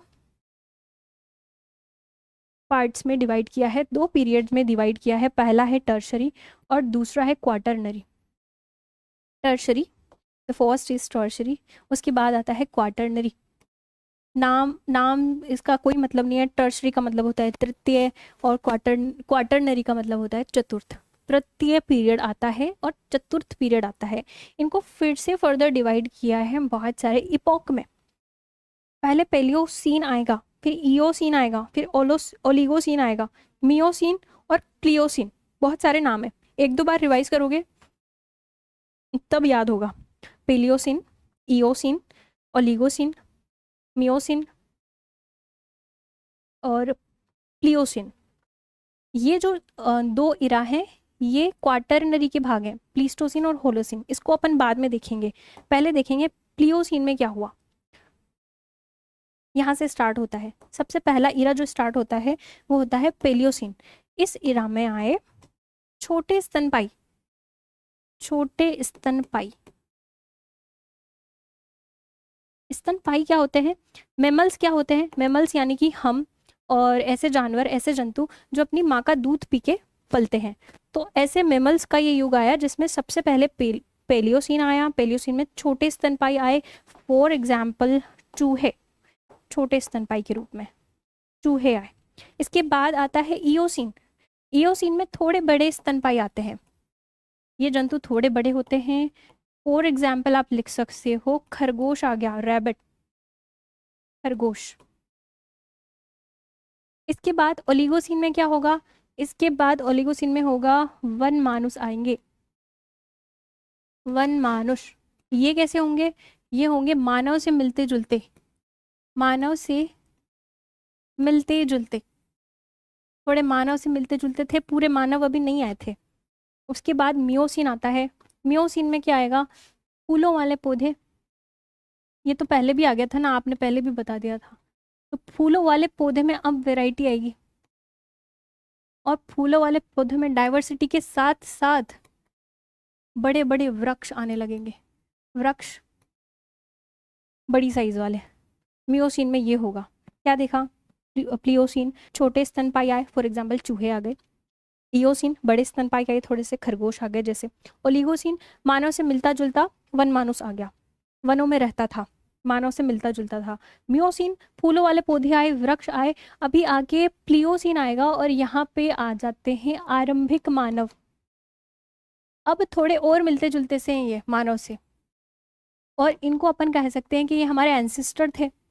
एंसिस्टर थे बोले तो पूर्वज थे, तो हमारे पूर्वज आ गए यहाँ पे, आरंभिक मानव। तो ये हुआ। ये किस में हुआ? ये सारे पीरियड्स, ये सारे इपोक कौन से पीरियड के हैं? क्वाटरनरी पीरियड के, सॉरी टर्शरी पीरियड के, राइट, टर्शरी पीरियड के। और टर्शरी और क्वाटरनरी ये दोनों पीरियड जो है वो सीनोजोइक इरा का भाग है। और सीनोजोइक इरा किसका भाग है? सीनोजोइक इरा है फेनेरोजोइक इयन का पार्ट। तो अभी सीनोजोइक इरा चल रहा है जिसमें पहला जो पीरियड आया वो टर्शरी पीरियड आया, इसमें से ये सब चीज़ें हुई। उसके बाद हम पढ़ेंगे क्वाटरनरी। क्वाटरनरी में क्या होता है? क्वाटरनरी को दो इपोक में डिवाइड किया है। सबसे पहले होता है प्लीस्टोसीन, और यहाँ पे होते हैं आरंभिक मानव, थोड़े से डेवलप, और कहलाते हैं होमो सेपियंस, होमो सेपियंस। इनमें ओवल्यूशन होगा और होमो सेपियंस ये कहलाएंगे। ये और ज़्यादा सिमिलर थे जो आज के मानव है उनसे। उसके बाद क्या होगा? उसके बाद यहाँ पे एक हिमयुग आएगा, यूरोप में होगा ये बेसिकली हिमयुग। यूरोप में 4 हिमयुग आएंगे और सब कुछ जम जाएगा। उनके नाम है गुंज, वर्म, मिंडल और रिस। गुंज, वर्म, मिंडल, रिस, इस तरह के 4 हिमयुग आएंगे यूरोप में, और सब कुछ जम सा जाएगा और ये वाला प्लीस्टोसीन खत्म हो जाएगा। इसकी क्या विशेषता रही? होमोसेपियंस आए और 4 हिमयुग हुए।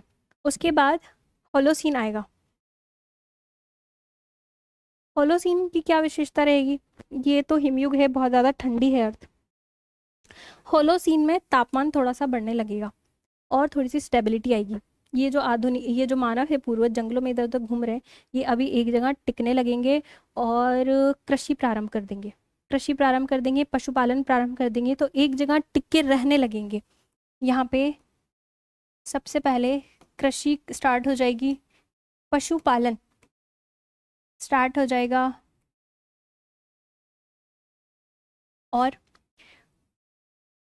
एक जगह मानव रह के टिक के रहने लगेगा। उससे क्या होगा? सभ्यताएं विकसित हो जाएंगी, सभ्यताएं विकसित हो जाएंगी। जो आप सिंधु घाटी सभ्यता और ये सब कुछ पढ़ते हैं, तो ये तभी से विकसित होने लग गई थी, क्योंकि मानव एक जगह रह के कृषि करके पशुपालन करके एक जगह रहने लग गया था। तो ये घर वर बनाने लगेंगे, आपस में कम्युनिकेट करने लगेंगे, तो सभ्यताएं विकसित हो जाएंगी। उसके बाद यहाँ पे क्या हुआ? टेम्परेचर फेवरेबल हो गया कि ह्यूमन यहाँ पे रह सके, कृषि यहाँ पे हो सके, पेड़ पौधे यहाँ पे उग सके। तो टेम्परेचर थोड़ा कम हो गया, कह सकते हो आप फेवरेबल हो गया। फेवरेबल हो गया तापमान। तो होलोसीन में ये हुआ। और सभ्यताएं विकसित होने के बाद यहाँ पे आ गए आधुनिक मानव। आधुनिक मानव यानी कि हम जैसे मानव, बहुत मॉडर्न एकदम। और अब 2025 आते आते अब आ गए हैं बीटा जनरेशन वाले मानव। बीटा जनरेशन वाले मानव जो आर्टिफिशियल इंटेलिजेंस से बहुत ही ज़्यादा फेमिलियर होंगे, उनका दिमाग थोड़ा तेज़ चलेगा और टेक्नोलॉजी के साथ वो डेवलप होंगे। तो यहाँ से मेमल्स का युग अभी भी चल रहा है, हमारे अंदर अभी भी इवोल्यूशन चल रहा है। यानी कि अभी जो पीरियड चल रहा है वो क्वाटरनरी है। और क्वाटरनरी में जो अभी जो इपॉक चल रहा है, अभी हम जिस इपॉक में जी रहे हैं वो होलोसीन इपॉक है। ये होता है आपका जियोलॉजिकल टाइम स्केल खत्म। एक बार फिर से जो अभी अभी पढ़ा वो रिवाइज कर लेते हैं। हमने मीसोजोइक एज से शुरू किया था, मीसोजोइक इरा से। मीसोजोइक इरा 245 मिलियन ईयर एगो से 65 मिलियन ईयर एगो तक था। ये एज ऑफ रेप्टाइल्स थी, इसमें रेप्टाइल्स बहुत ज़्यादा संख्या में थे। इसको तीन पीरियड में डिवाइड किया, ट्रियासिक, जुरासिक, क्रिटेशियस।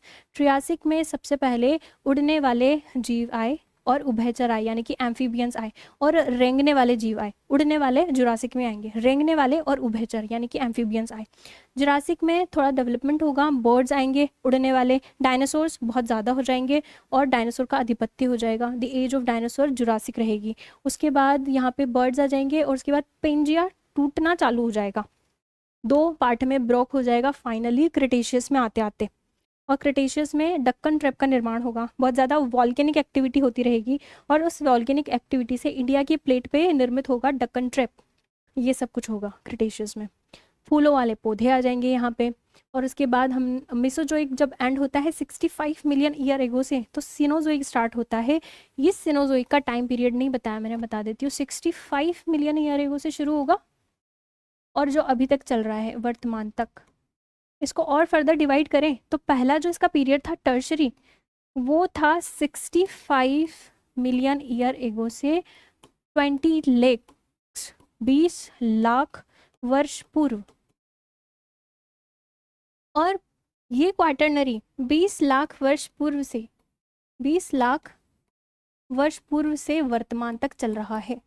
तो होपफुली ये पूरी जियोलॉजिकल टाइम स्केल आपको समझ में आ गया होगा। मैंने बार बार रिवाइज करवा दिया है और बहुत ही डिटेल में आपको समझाया है। इसके बाद देख लेते हैं क्वेश्चन किस तरीके से आरपीएससी इसमें से पूछती है, क्योंकि आरपीएससी का फेवरेट टॉपिक है तो इसमें से बार बार क्वेश्चन पूछे जाते हैं। 10 नंबर का एक क्वेश्चन पूछा गया है, भूगर्भिक समय सारणी के विभाजन को स्पष्ट कीजिए, explain the division of geological time scale. मतलब ये पूरा 10 नंबर का क्वेश्चन है, इसमें आपको पूरी टेबल बनानी रहेगी और इस टेबल को कैसे कंसाइज करना है ये सेशन देख के एक बार आप इसको लिख के देखना खुद से कि आप इस इतनी सारी डिटेल को कंसाइज कर पाते हो या नहीं कर पाते हो। वैसे तो मैंने नोट्स में लिख के दिए, इसको छोटा करके। जब पेपर होगा ज्योग्राफी का और उसमें ही क्वेश्चन आएगा, तो जब ज्योग्राफी का क्या कहते हैं उसको, सोल्यूशन लिया जाएगा पेपर का, तब मैं आपको बताऊंगी कि इसको कैसे छोटी जगह में कंसाइज करके आपको लिखना है और कैसे अच्छे से रिप्रेजेंट करना है। ये तो हो गया पूरी उन्होंने टेबल बनवा ली। दूसरा एक क्वेश्चन आया था 5 नंबर में, 50 वर्ड्स में आपको लिखना था। बोल रहा है कार्बोनिफेरस काल के समय अंतराल और इसकी विशेषताओं का वर्णन कीजिए, describe the time and duration of Carboniferous period and इसके कैरेक्टरिस्टिक्स पूछ रहा है। और क्या क्वेश्चन पूछ रखे हैं यहाँ से, मीसोजोइक युग जो अभी अभी हमने पढ़ा है रेप्टाइल्स वाला, उसकी समय सीमा पूछ ली है। 2 शब्दों में समय सीमा लिखनी है आपको। 65 मिलियन ईयर एगो तक था, शुरू होता है ये 245 मिलियन ईयर एगो से। तो इतना सा लिखना था। और कौन से ईरा का पार्ट था, कौन से ईओन का पार्ट था, ये थोड़ा सा और आगे लिख दोगे तो सही नंबर मिल जाएंगे। उसके बाद क्या पूछ रखा है, पृथ्वी सतह पर पैलियोजोइक कल्प के प्रमुख महत्वपूर्ण विकास का विश्लेषण कीजिए। पैलियोजोइक के बारे में पूछ रखा है। पैलियोजोइक पढ़ा है ना अभी, वो टेबल बनवाई थी पूरी, जिसमें से 6 पीरियड्स थे, कार्बोनिफेरस, ऑर्डोविशियन, सिलूरियन करके ऐसे कुछ थे, परमियन तक, कार्बोनिफेरस तक, कैम्ब्रियन से शुरू होके। तो ये सारी टेबल आपको बनानी है, ये 10 नंबर में पूछा है। टेबल बना के नीचे डिटेल्ड एक्सप्लेनेशन देना है, तो आपका स्पेस भी कवर हो जाएगा और यहाँ पे आपको अच्छे नंबर मिल जाएंगे। उसके बाद क्या पूछा है, सियाल की संरचना, ये तो अलग टॉपिक का भाग है। तो इस तरह के कोई क्वेश्चन पूछ रखे हैं। और कोई क्वेश्चन है, बस ये है। और क्वेश्चन है इंपॉर्टेंट, जो मुझे लगे वो स्लाइड में लेके आई हूँ मैं, ये खुद से लिख के देखना, और जब एक्सप्लेनेशन होगा, जब हम सोल्यूशन लेंगे, पेपर डिस्कशन लेंगे, तब आपको बताया जाएगा कि केसेस को छोटा करके लिखा जा सकता है। अगला टॉपिक हम पढ़ेंगे कि पृथ्वी का स्ट्रक्चर कैसा है, अंदर से कैसी दिखती है। जो आर्कियन युग में पृथ्वी ने रूप धारण किया, दो तीन लेयर्स में डिवाइड हुई, क्रस्ट, मैंटल और कोर, इसके बारे में हम उसकी स्टडी करेंगे अगली क्लास में।